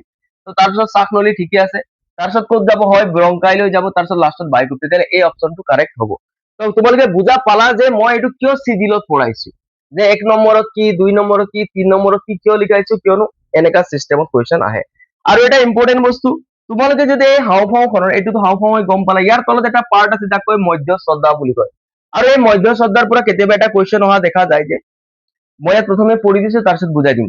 উশাহ লোৱাৰ সময়ত, এতিয়া কাৰ কথা কৈছে? উশাহ লোৱাৰ সময়ত, মানে অক্সিজেন লোৱাৰ সময়ত। উশাহ লোৱাৰ সময়ত আমাৰ কামি হাড়বোৰ ওপৰলৈ তুলি দিয়াৰ বাবে, আমাৰ কামি হাড়বিলাক, যেতিয়া মই উশাহ ল'ম, তেতিয়াহ'লে মোৰ ইয়াত যে তোমালোকৰ এই ছবিত কামি হাড়ো দিয়া আছে দেই, এইটো ছবিত মই অঁকা নাই। তো আমাৰ এইটো জেগাত যিটো কামি হাড় থাকে, হাড়দি কিছুমান এনেকা থাকে, আৰু ইয়াতে জালি নিচিনাকে। তো কামি হাড় বিলাক ওপৰলৈ তুলি দিয়াৰ বাবে, তেতিয়াহ'লে যেতিয়া মই উশাহ লম, তেতিয়াহ'লে মোৰ কামি হাড়, ধৰা এইবিলাক হ'ল কামি হাড়, ইহঁত কি হৈ যায়? ওপৰলৈ তুলি যায়। মানে কি হ'ব? ইয়াত আছে ন, উশাহ লৈছো, মানে এইবিলাক ওপৰলৈ মানে ফুলি যাব, অলপমান ওপৰলৈ এনেকা গুচি যাব, মানে আগফালে এনেকা গুচি যাব। বুজা গৈছে? তো ওপৰলৈ তুলি দিয়াৰ বাবে মধ্য শ্ৰদ্ধাখন নিম্নগামী হয়। তো যেতিয়া উশাহ লম, কামি হাড় বিলাক কি হয়? ওপৰলৈ তুলি দিয়ে, মানে উঠি যায়, এনেকা আগলৈ আহি যায়। আৰু মধ্য শ্ৰদ্ধাখন কি হয়? মধ্য শ্ৰদ্ধা এইটো ষ্ট্ৰাকচাৰ দেখা পাইছে, এনেকা এইডাল ধৰা হল মধ্য শ্ৰদ্ধা। তো এইডাল কি হয়? উশাহ লোৱাৰ সময়ত এনেকা তল ফালে ডাউন হৈ যায়। উশাহ লোৱাৰ সময়ত কি হ'ব? এনে নৰ্মেলি এনেকা থাকে মধ্য শ্ৰদ্ধাখন। যেতিয়া উশাহ ল'ম, মানে অক্সিজেন হাওঁফাওঁত সোমাল, তেতিয়া এইডাল কি হ'ব? লাহেকে তল ফালে ডাউন হৈ যাব। এক্সামত মনত ৰাখিবা, সুধি দিয়ে কিন্তু। উশাহ লোৱাৰ সময়ত মধ্য শ্ৰদ্ধা নিম্নগামী হয় নে ওপৰলৈ উঠে, সুধি দিব। তো যেতিয়াই উশাহ ল'ম, মনত ৰাখিব দুটা পইণ্ট, কামি হাড় বিলাক কি হয়? কামি হাড় বিলাক ওপৰলৈ যায়, ওপৰলৈ তুলি দিয়াৰ বাবে মধ্য শ্ৰদ্ধাখন নিম্নগামী হয়। তো মধ্য শ্ৰদ্ধাখন কি হয়? নিম্নগামী হয়। তো যেতিয়াই উশাহ ল'ম, কামি হাড় বিলাক যাব ওপৰলৈ, মধ্য শ্ৰদ্ধাখন হ'ব তললৈ গুচি যাব, মানে নিম্নগামী হ'ব। তো আমি শ্বাস প্ৰশ্বাস আমি বুজিলো, কেনেকৈ অক্সিজেন সোমাইছে, কেনেকৈ কাৰ্বন ডাই অক্সাইড ওলাইছে, কি কি পাৰ্টৰ থ্ৰুদি অক্সিজেন যাব লগা হৈছে, মধ্য শ্ৰদ্ধাখন কেনেকৈ কেতিয়া তললৈ নামে, কামি হাড় বিলাক কেতিয়া ওপৰলৈ যায়, এই গোটেইখিনি আমি পঢ়িলো। তেতিয়াহ'লে আমি, তোমালোকে এই ছবিটো আঁকি লোৱা, প্ৰেক্টিচ কৰিবা। কেতিয়াবা কি কৰে, এইবিলাক ছবি দি পৰা নামো লগাই দিব পাৰে, যেনেকা নামবিলাক হটাই দিব, ABC কে দি দিব। তো যিকোনো কামৰ কাৰণে তৈয়াৰ হ'ব লাগে। তো তোমালোকে নোট ডাউন কৰিছা? এতিয়া আমি ইয়াৰ পাছৰখিনি পঢ়িবলৈ গৈ আছো, এইখিনি নোট ডাউন কৰি লোৱা। তেতিয়াহ'লে আমি গম পালো যে গেছৰ আদান প্ৰদান কেনেকৈ হৈ আছে, বায়ুকোপৰ পৰা হৈ আছে, বায়ুকোপৰ পৰা ব্লাডলৈ গৈছে অক্সিজেন, তাৰপিছত কোষলৈ গৈছে, কোষৰ পৰা কাৰ্বন ডাই অক্সাইড ব্লাডলৈ আহিছে, ব্লাডৰ পৰা বায়ুকোপত আহিছে, আমি গম পালো। এতিয়া ব্লাডে অক্সিজেন লৈ গৈ আছে, এইটো ধৰা এইটো কি হয়, ৰক্ত নলিকা বুলি ভাবি লোৱা। এই ৰক্ত নলিকাত ব্লাডে অক্সিজেনক লৈ গৈ আছে, ঠিক আছে, তেজে কি কৰিছে, অক্সিজেনক লৈ গৈ আছে। কিন্তু যদি অলপ মই ডিপলি চাওঁ, তেজত থকা এবিধ পদাৰ্থ, তেজত থকা এটি বস্তু, তেজত কোন আছে, এটা ৰঞ্জক পদাৰ্থ আছে, যাক নেকি কয়, তেজত এটা পদাৰ্থ আছে যাক কি কয়, হিমোগ্লোবিন বুলি কয়। তোমালোকে শুনিছা চাগে হিমোগ্লোবিন। তো তেজত এবিধ পদাৰ্থ আছে যাক নেকি কয় হিমোগ্লোবিন। তেজত থকা এই হিমোগ্লোবিনে কি কৰে, একচুৱেলি অক্সিজেনক লৈ পৰা গোটেই জেগালৈ ঘূৰি, গোটেই বডিলৈ ঘূৰি থাকে। তো অক্সিজেনক তেজে লৈ যায়, কিন্তু তেজত থকা কোনটো অংশই লৈ যায়? তেজততো ঢেৰ বস্তু আছে, তেজত তোমালোকে পাইছা শ্বেত ৰক্ত কণিকা আছে, লোহিত ৰক্ত কণিকা আছে, অনুচক্ৰিকা আছে, প্লাজমা আছে, এইটা তোমালোকে পাইছা সায়েন্সত। তো তেজৰ ভিতৰতো ঢেৰ বস্তু আছে, বুজা গৈছে? তো তেজত থকা এবিধ পদাৰ্থ হৈ গ'ল হিমোগ্লোবিন, যিয়ে কি কৰে, অক্সিজেনক একচুৱেলি লৈ পৰা ঘূৰি গোটেই বডিত লৈ পৰা পৰিবাহিত হৈ আছে। তেতিয়াহ'লে কেতিয়াবা কুৱেশ্যন সোধে, অক্সিজেনক কোনে পৰিবাহিত কৰি আছে? ব্লাডত থকা কোনটো অংশই বা কোনটো পদাৰ্থই অক্সিজেনক লৈ পৰা গোটেই বডিত অহা যোৱা কৰি আছে? কোনে? হিমোগ্লোবিনে। কিয়? হিমোগ্লোবিনে অক্সিজেনৰ প্ৰতি আসক্তি বেছি, মানে অক্সিজেনক কোনে ভাল পায়? ব্লাডত থকা হিমোগ্লোবিনে অক্সিজেনক বহুত ভাল পায়, যেনেকা তোমালোকে মোক ভাল পোৱা, তেনেকৈ হিমোগ্লোবিনে কাক ভাল পায়? অক্সিজেনক ভাল পায়। আৰু হিমোগ্লোবিনে কি কৰে, এই অক্সিজেনক একচুৱেলি গোটেই বডিত বা চেল বিলাকলৈ লৈ যায়। ক'ত আছে হিমোগ্লোবিন? ব্লাডৰ ভিতৰতে আছে। আমি চিম্পলত ক'লে ব্লাডে লৈ যায় বুলি কওঁ, অলপ ডিটেইলছত ক'লে ব্লাডত থকা কোনে লৈ যায় অক্সিজেনক? হিমোগ্লোবিনে লৈ যায় বুলি কওঁ। তো ইয়াত কি লিখা আছে মই পঢ়ি দিছো, মানুহৰ দেহত থকা তেজৰ ৰঞ্জক পদাৰ্থবিধৰ নাম হ'ল হিমোগ্লোবিন। তো তেজৰ ৰঞ্জক পদাৰ্থ, ব্লাডৰ ৰং, ব্লাড আমাৰ তেজ কেনেকা আছে? ৰঙা আছে। কাৰ কাৰণে? হিমোগ্লোবিন থকাৰ কাৰণে ৰঙা আছে। আমাৰ তেজৰ ৰং ৰঙা কাৰ কাৰণে? হিমোগ্লোবিনৰ কাৰণে। তো আমাৰ মানুহৰ দেহত থকা তেজৰ ৰঞ্জক পদাৰ্থৰ নাম হ'ল হিমোগ্লোবিন। অক্সিজেনৰ প্ৰতি হিমোগ্লোবিনৰ আসক্তি বহুত বেছি। তেজৰ লোহিত ৰক্ত কণিকাত এই হিমোগ্লোবিন পোৱা যায়। তো অক্সিজেনৰ প্ৰতি কাৰ আসক্তি বেছি আছে? হিমোগ্লোবিনৰ। আৰু তেজত যে মই কৈছিলো শ্বেত ৰক্ত কণিকা থাকে, লোহিত ৰক্ত কণিকা থাকে, প্লাজমা থাকে, অনুচক্ৰিকা থাকে, তো এই লোহিত ৰক্ত কণিকাৰ ভিতৰতে কাক পাবা তোমালোকে? হিমোগ্লোবিনক পাবা। তো তেজৰ লোহিত ৰক্ত কণিকাত এই হিমোগ্লোবিন পোৱা যায়। তো চোৱা, ইয়াৰ পৰা ঢেৰ কুৱেশ্যন বনি যাব, ক'লোৱে কেইটামান কুৱেশ্যন। তো হিমোগ্লোবিন ক'ত পোৱা যায়? তেজৰ কোনটো পাৰ্টত পোৱা যায়? লোহিত ৰক্ত কণিকাত পোৱা যায়। তো লোহিত ৰক্ত কণিকাৰ ভিতৰত আছে হিমোগ্লোবিন। হিমোগ্লোবিনে কি কাম কৰে? অক্সিজেনক কঢ়িয়াই ফুৰে। কিয়? হিমোগ্লোবিনে অক্সিজেনৰ প্ৰতি হিমোগ্লোবিনৰ আসক্তি বেছি, হিমোগ্লোবিনে অক্সিজেনক ভাল পায়। তো তেজে অক্সিজেনক লৈ গৈ আছে, সঁচা কথা, আমাৰ ব্লাডে অক্সিজেনক লৈ গৈ আছে, কিন্তু ব্লাডত থকা কোনটো অংশই লৈ গৈ আছে? ইন ডিটেইলছত যদি যাওঁ, হিমোগ্লোবিনে লৈ গৈ আছে। বুজা পালা? ঠিক আছে। তো আমি কেনেকৈ যায় অক্সিজেন কোষলৈকে আমি পঢ়িলো, বায়ুকোষৰ পৰা কেনেকৈ ওলাই পঢ়িলো, জাষ্ট কোনে লৈ যায় সেইটো পঢ়িলো। এতিয়া কাৰ্বন ডাই অক্সাইডতো আহিছিলে ব্লাডত, তেতিয়াহ'লে কাৰ্বন ডাই অক্সাইডকো কোনোবাই লৈ আহিছে নেকি? কাৰ্বন ডাই অক্সাইডৰ কেছত কি হয়, কাৰ্বন ডাই অক্সাইড অক্সিজেনতকৈ পানীত বেছিকৈ দ্ৰৱীভূত হয়। সেইকাৰণে কাৰ্বন ডাই অক্সাইড দ্ৰৱণীয় অৱস্থাত তেজত পৰিবহিত হয়। এতিয়া কাৰ্বন ডাই অক্সাইডক আনিবলৈ কোনো বিশেষ পদাৰ্থৰ দৰকাৰ নাই। হিমোগ্লোবিন, শ্বেত ৰক্ত কণিকা, লোহিত ৰক্ত কণিকা, এইবিলাক একো পদাৰ্থৰ দৰকাৰ নাই। ই কি হৈ যায়? ব্লাডত বঢ়িয়াকে মিক্স হ'ব। বুজা গৈছে? ব্লাডত কি হৈ যাব? মিক্স হৈ যাব, ঘোল খাই যাব, আৰু ব্লাডতে ঘোল খাই পৰা কাৰ্বন ডাই অক্সাইড অহা যোৱা কৰিব। আমাৰ চেল বিলাকে যিটো বনাইছে কাৰ্বন ডাই অক্সাইড, সি কি হ'ব? ব্লাডত ঘোল খাই যাব আৰু অহা যোৱা কৰি যাব। তেতিয়াহ'লে কি আছিলে আমাৰ? অক্সিজেন কেনেকৈ পৰিবাহিত হয় গম পালা, কাৰ্বন ডাই অক্সাইড কেনেকৈ পৰিবাহিত হয় গম পালা। তো মই পঢ়ি দিছো কাৰ্বন ডাই অক্সাইড। কাৰ্বন ডাই অক্সাইড অক্সিজেনতকৈ পানীত বেছিকৈ দ্ৰৱীভূত হয়, সেইকাৰণে কাৰ্বন ডাই অক্সাইড দ্ৰৱণীয় অৱস্থাত তেজত পৰিবহন হয়। তো কাৰ্বন ডাই অক্সাইড দ্ৰৱণীয় অৱস্থাত তেজত পৰিবহন হয় বুলি গম পালা। এই দুটা ইম্পৰ্টেণ্ট নোটছ হয়, লিখি লোৱা তোমালোকে, মই অলপ চাইড হৈ দিছো, লিখি লোৱা। তেতিয়াহ'লে চোৱা, আমি জীৱন প্ৰক্ৰিয়া পঢ়ি আছো। জীৱন প্ৰক্ৰিয়াত আমি কি পঢ়িলো? পৰিপুষ্টি, শ্বসন, দুটা পাৰ্ট আমি শেষ কৰিলো, হয়। শ্বসনত আমাৰ শ্বাস প্ৰশ্বাসো সোমাই গ'ল, কিয়নো ক'লোৱে শ্বাস প্ৰশ্বাস শ্বসনৰ লগত ৰিলেটেড বস্তু হয়, কিন্তু শ্বাস প্ৰশ্বাস মানে শ্বসন নহয়। এতিয়া আমি অক্সিজেন, কাৰ্বন ডাই অক্সাইড কেনেকৈ যায় ব্লাডৰ থ্ৰু দি গম পালো, মানে আমাৰ গোটেই বডিত ব্লাড গৈ আছে, আমাৰ গোটেই বডিত মূৰৰ পৰা ভৰিলৈকে ব্লাড অহা যোৱা কৰি আছে, আৰু সেই ব্লাডতে ঘোল খাই পৰা অক্সিজেনো গৈ আছে, কাৰ্বন ডাই অক্সাইডো গৈ আছে।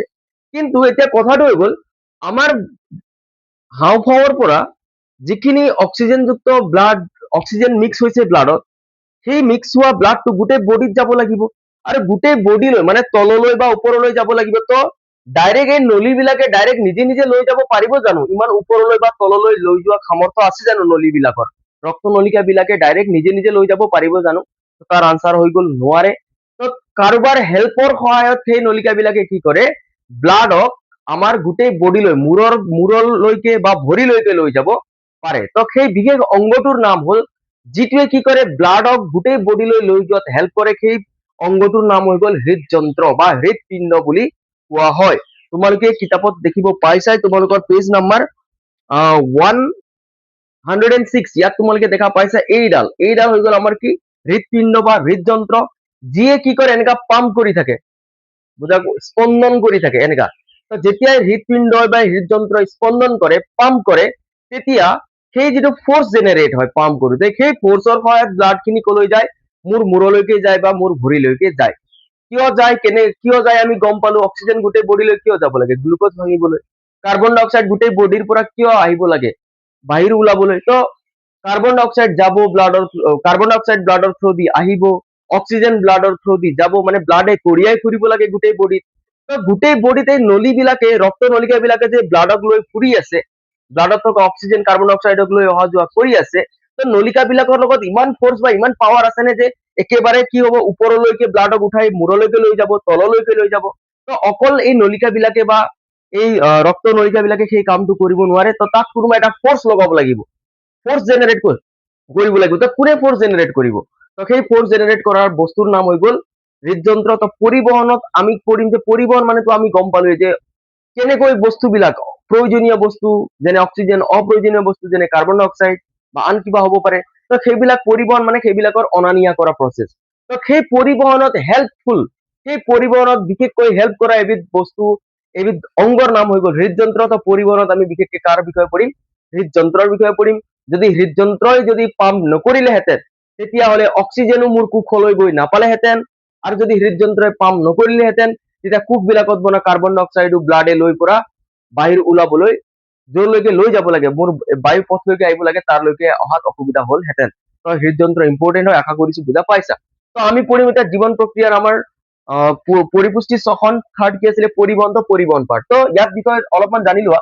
তেজ এবিধ তৰল সংযোজক কলা, ক্লাছ 9তে পাইছা। তো ব্লাড কি বা তেজ কি আহিলে আমি কি লিখিব পাৰো, তৰল সংযোজক কলা। কি কয়, তৰল সংযোজক কলা বুলি কয় ব্লাডক, কিয়নো গোটেই বডিৰ মাজত সংযোগ স্থাপন কৰে, কানেকশ্যন স্থাপন কৰে। তেজৰ এবিধ তৰল মাধ্যম আছে, ইয়াক প্লাজমা বুলি। তো ব্লাডত কি আছে, ব্লাডত প্লাজমাও পোৱা যায়। তো ইয়াক কি কৈছে, তেজৰ এবিধ তৰল মাধ্যম আছে, যাক নেকি কি কোৱা হয়, প্লাজমা বুলি কোৱা হয়। দুটা এই কাৰণে লিখালো কিয়নো এইবিলাক শৰ্ট নোটছ হয়, VSA হৈ যাব পাৰে বা MCQ হৈ যাব পাৰে। এতিয়া আমি পঢ়িব লাগিব তেতিয়াহ'লে কাৰ বিষয়ে, পৰিবহনত আমি বিশেষকৈ কাৰ বিষয়ে পঢ়িম, হাৰ্টৰ, হৃদযন্ত্ৰৰ বিষয়ে পঢ়িবলৈ গৈ আছো। এই দুটা সৰু নোটছ হলে তোমালোকে নোট ডাউন কৰি লোৱা, কিন্তু ইম্পৰ্টেণ্ট হয়। তেতিয়াহ'লে চোৱা, এতিয়া আমি পঢ়িম যে হাৰ্টে কেনেকা কাম কৰে, হৃদযন্ত্ৰই কেনেকৈ কাম কৰে, হৃদযন্ত্ৰত কেনেকৈ ক'ৰ পৰা তেজ আহে, তাৰপিছত হৃদযন্ত্ৰই পাম্প কৰি পৰা তেজটো কলৈ পঠিয়াই, কেনেকৈ পঠিয়াই, আমি পৰিবহনত আমি হৃদযন্ত্ৰৰ বিষয়ে পঢ়িব লাগে, ইম্পৰ্টেণ্ট টপিক হয়। যে যদি তোমালোকে চোৱা, হাৰ্টত কিছুমান পাৰ্ট আছে, যেনে আমাৰ হাৰ্টত 4টা চেম্বাৰ থাকে। কেইটা চেম্বাৰ থাকে, 4টা, এইটো তোমালোকে জানা, আগতে পাইছা। কোঠালি বুলি কয়, 4টা কোঠালি আছে। ওপৰৰ কোঠালি বিলাকক কি বুলি কয়, অলিন্দ বুলি কয়, আৰু এই তলৰ কোঠালি বিলাকক কি বুলি কয়, নিলয় বুলি কয়। যদি মই এনে নাম্বাৰিং কৰিবলৈ যাওঁ, 1 2 3 4, যদি এনেকা নাম্বাৰিং কৰিম, বুজাবলৈ নাম্বাৰিং কৰিছো, একো এইবিলাক ইমান ইম্পৰ্টেণ্ট কথা নহয় যে নাম্বাৰিং কৰাটো। তো এইটো 1 2 3 4, তো এই 4টা কোঠালি দেখা পাই আছে। ইয়াৰে ওপৰৰ পাৰ্ট যেনে 1 আৰু 4, এইটো হৈ গ'ল আমাৰ অলিন্দ পাৰ্ট, আৰু তলৰ 2 আৰু 3 হৈ গ'ল আমাৰ নিলয় পাৰ্ট। এতিয়া মই হাৰ্টৰ বিশেষকে পাৰ্ট খিনি কৈ দিবলৈ বিচাৰিছো। এতিয়া মই হাৰ্টৰ ছবিটো মোটামুটিকে আঁকিছো, তোমালোকৰ কিতাপত ধুনীয়াকে দিয়া আছে। আৰু কিতাপত যিটো ছবি দিয়া আছে সেইটো কেনেকৈ দিয়া আছে, ধৰা এইটো তোমাৰ হাৰ্ট হয় বুলি ভাবি লোৱা। এই হাৰ্টক কি কৰিছে, মাজে মাজে ফালি দিছে, এনেকা মাজতে ফালি দিছে, আৰু ফলাৰ পাছত এটা পাৰ্টক চাইড ৰাখি এটা পাৰ্ট যিটো দেখা পোৱা যায়, ফালি দিলে, মাজে মাজে ফালিলে কি হয়, যেতিয়া মাজে মাজে ফালি দিয়া গৈছে, ফলাৰ পাছত এটা পাৰ্ট চাইড কৰি বাকী ৰখাটো তোমালোকৰ কিতাপত দেখুওৱা গৈছে। তো সেইবাবে হাৰ্টৰ ছবিটো তেনেকা দেখা পাইছে, বুজা গৈছে। এনে গোটা হাৰ্ট যদি আঁকি চাবলৈ যাওঁ, মোটামুটি এনেকা থাকে। মই অলপমান ইয়াতে সেই যিবিলাক হাৰ্টত যিবিলাক ৰক্ত নলিকা বিলাক আহিছে, সেইবিলাকৰ নাম মই ইয়াত লিখি দিছো তোমালোকক বুজাবৰ কাৰণে। তো প্ৰথমতে মই পাৰ্ট খিনি কৈ দিছো। এইটো হৈ গ'ল আমাৰ বাওঁ অলিন্দ, এইটো বাওঁ নিলয়, এইটো বাওঁ নিলয়, এইটো হৈ গ'ল সুনিলয়, এইটো হৈ গ'ল সুঅলিন্দ, মেইন পাৰ্ট চাৰিটা। তাৰপিছত ইয়াত যিখিনি নলিকাসমূহ আহিছে, যেনে এইটো হৈ গ'ল আমাৰ ক্লোমশিৰা, এইটো হৈ গ'ল ক্লোমধমনী, এইটো হৈ গ'ল মহাধমনী, এইটো হৈ গ'ল ঊৰ্ধ্ব মহাশিৰা, এইটো নিম্ন মহাশিৰা, হয়। তাৰপিছত ইয়াৰ মাজতে এটা কি আছে, বেৰ আছে, এটা পাৰ্টিশ্যন আছে, য'ত নেকি কি হৈছে আমাৰ ইফালে এটা ভাগ থাকি গৈছে, ইফালে এটা ভাগ থাকি গৈছে, বুজা গৈছে। তেতিয়াহ'লে আমি এতিয়া হাৰ্টত কেনেকৈ ব্লাড ক'ৰ পৰা কেনেকৈ আছে আমি গোটেই ডিটেইলিঙত আমি প্ৰথমতে ছবিৰ সহায়ত বুজিবলৈ ট্ৰাই কৰিম। তাৰপিছত আমি কি কৰিম, ইয়াত লিখাখিনি পঢ়িম, লিখাখিনিতো কি হ'বনো, এই বস্তুটোকে লিখা গৈছে। তো তেতিয়াহ'লে তোমালোকে এতিয়া বুজিবলৈ ট্ৰাই কৰা, মই বুজাবলৈ ট্ৰাই কৰিছো। এতিয়া ধৰা হ'ল এইটো হৈ গ'ল আমাৰ হাওঁফাওঁ, হাওঁফাওঁ কেনেকা থাকে অলৰেডি আঁকা গৈছে, তো মই এতিয়া বুজাবলৈ আঁকিছো। এইটো ধৰা হ'ল হাওঁফাওঁ। এতিয়া কি হয় চোৱা, হাৰ্টত হাওঁফাওঁৰ পৰা অক্সিজেনযুক্ত ব্লাড, কিয়নো হাওঁফাওঁত অক্সিজেন আহিছে, তোমালোকে জানা আমি উশাহত অক্সিজেন লৈছো, বায়ু কোপলৈকে অক্সিজেন গৈছে, সেইটো অক্সিজেনৰ কথা, যোনটো ব্লাডত ঘোল খাই গৈছিল, অলৰেডি অক্সিজেন ব্লাডত ঘোল খাই গৈছে, মই পঢ়াইছো। তো হাওঁফাওঁৰ পৰা এতিয়া কি হ'ব, অক্সিজেনযুক্ত ব্লাড খিনি আহিব কলৈ, এই যে পাইপটো দেখা পাইছা, পাইপ বুলিয়ে কৈছো দেই বুজাবলৈ, হাওঁফাওঁৰ পৰা অক্সিজেনযুক্ত ব্লাড আহিব এই পাইপলৈ, যাক কোৱা গৈছে ক্লোমশিৰা, বুজা গৈছে। তো হাওঁফাওঁৰ পৰা কি হৈ গ'ল, অক্সিজেনযুক্ত ব্লাড কলৈ আহি গ'ল, শিৰালৈ আহি গ'ল, ইমানটো বুজা পালা।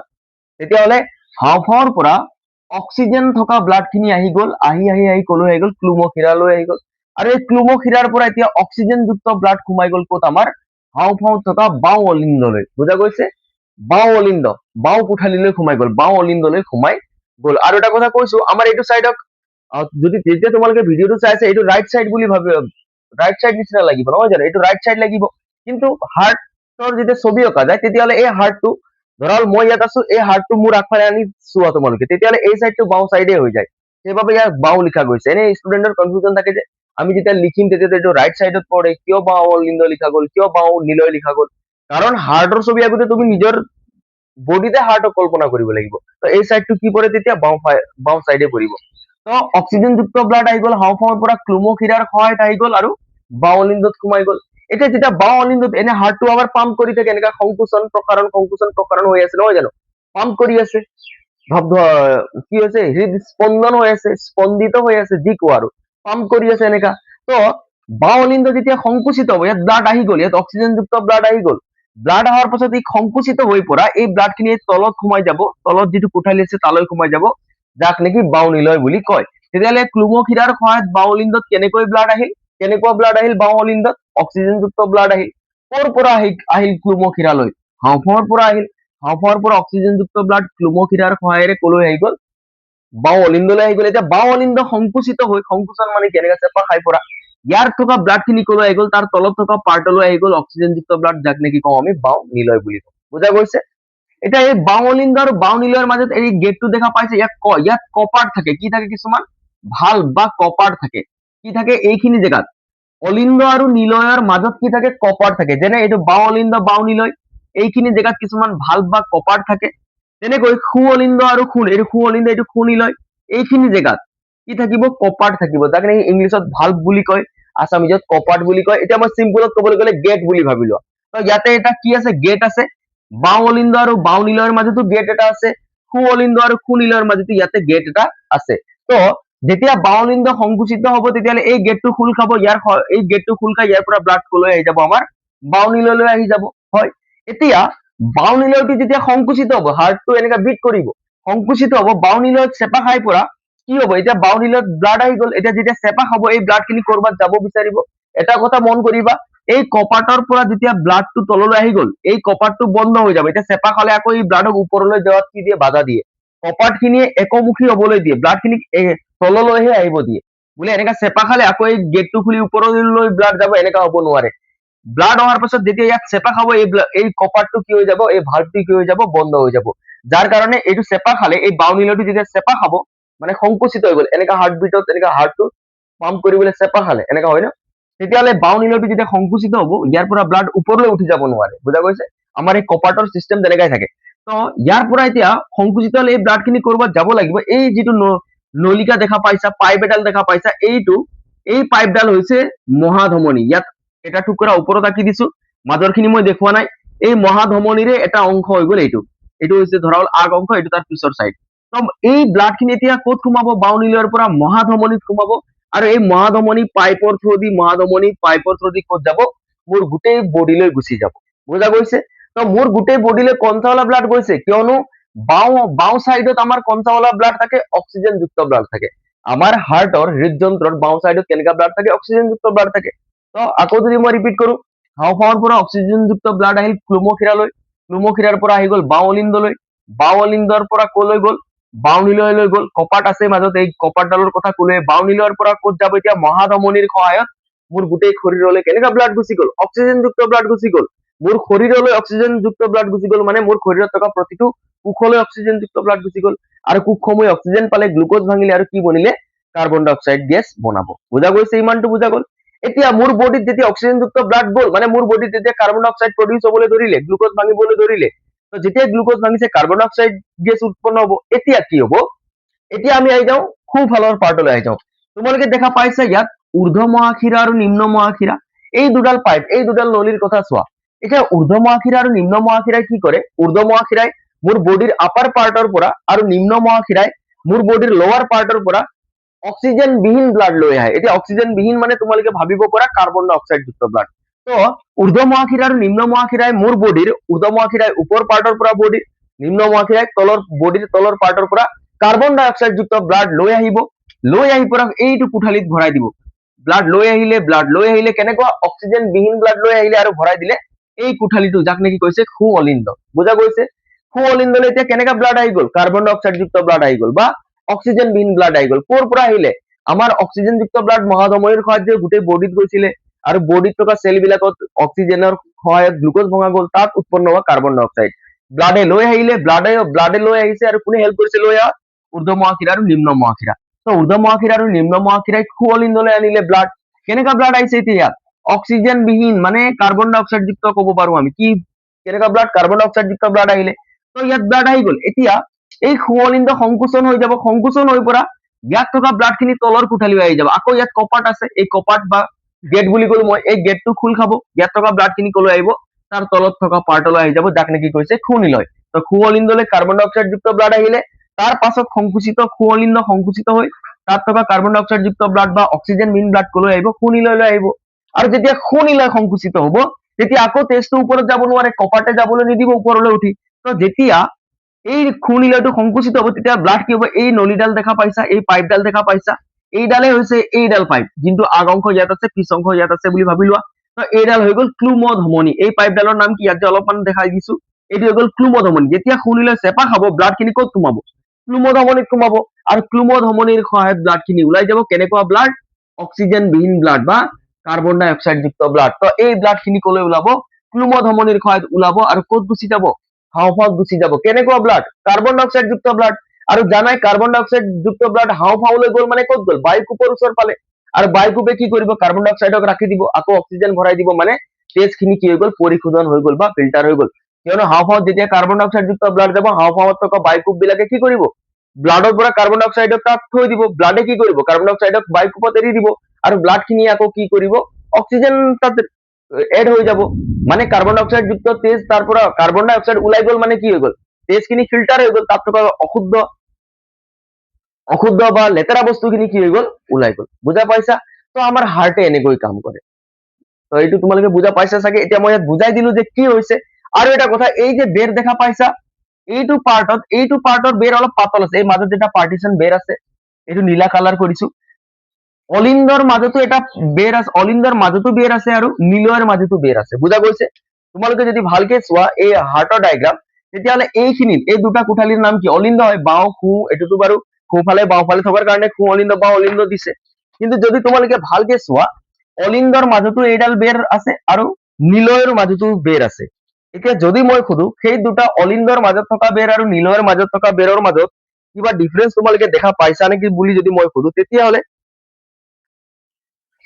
তোমালোকে কি কবা তোমালোকে দেখিছা যে অলিন্দৰ মাজৰ যিটো বেৰ আছে যাক নেকি কয় আন্ত অলিন্দ বেৰ এইখিনি জেগাত থকা বেৰক কি বুলি কয় আন্ত অলিন্দ বেৰ কিয়নো এই বেৰটো ক'ত আছে এইকণ জেগাত থকা বেৰটো ক'ত আছে অলিন্দৰ মাজত আছে আৰু এই তলৰ বেৰটো এইডাল ক'ত আছে নীলয়ৰ মাজত আছে তেতিয়াহ'লে ইয়াক কি কয় আন্ত নীলয় বেৰ বুলি কোৱা গৈছে বুজা গৈছে আমাৰ কিতাপত লিখিয়ে দিয়া গৈছে যে আন্ত নিলয় বেৰ, আন্ত অলিন্দ বেৰ বুলি কোৱা গৈছে। তো চিম্পল কথা, অলিন্দৰ মাজত থকা এই বেৰডালক নাম আন্ত অলিন্দ বেৰ বুলি কৈছে, আৰু নিলয়ৰ মাজত থকা এই বেৰডালক আন্ত নিলয় বেৰ বুলি কৈছে। আৰু কোনটো বেৰ ডাঠ আছে, তোমালোকে দেখা পাইছা যে নিলয়ৰ মাজত থকা বেৰটো ডাঠ আছে। কিয় বেৰটো ডাঠ আছে?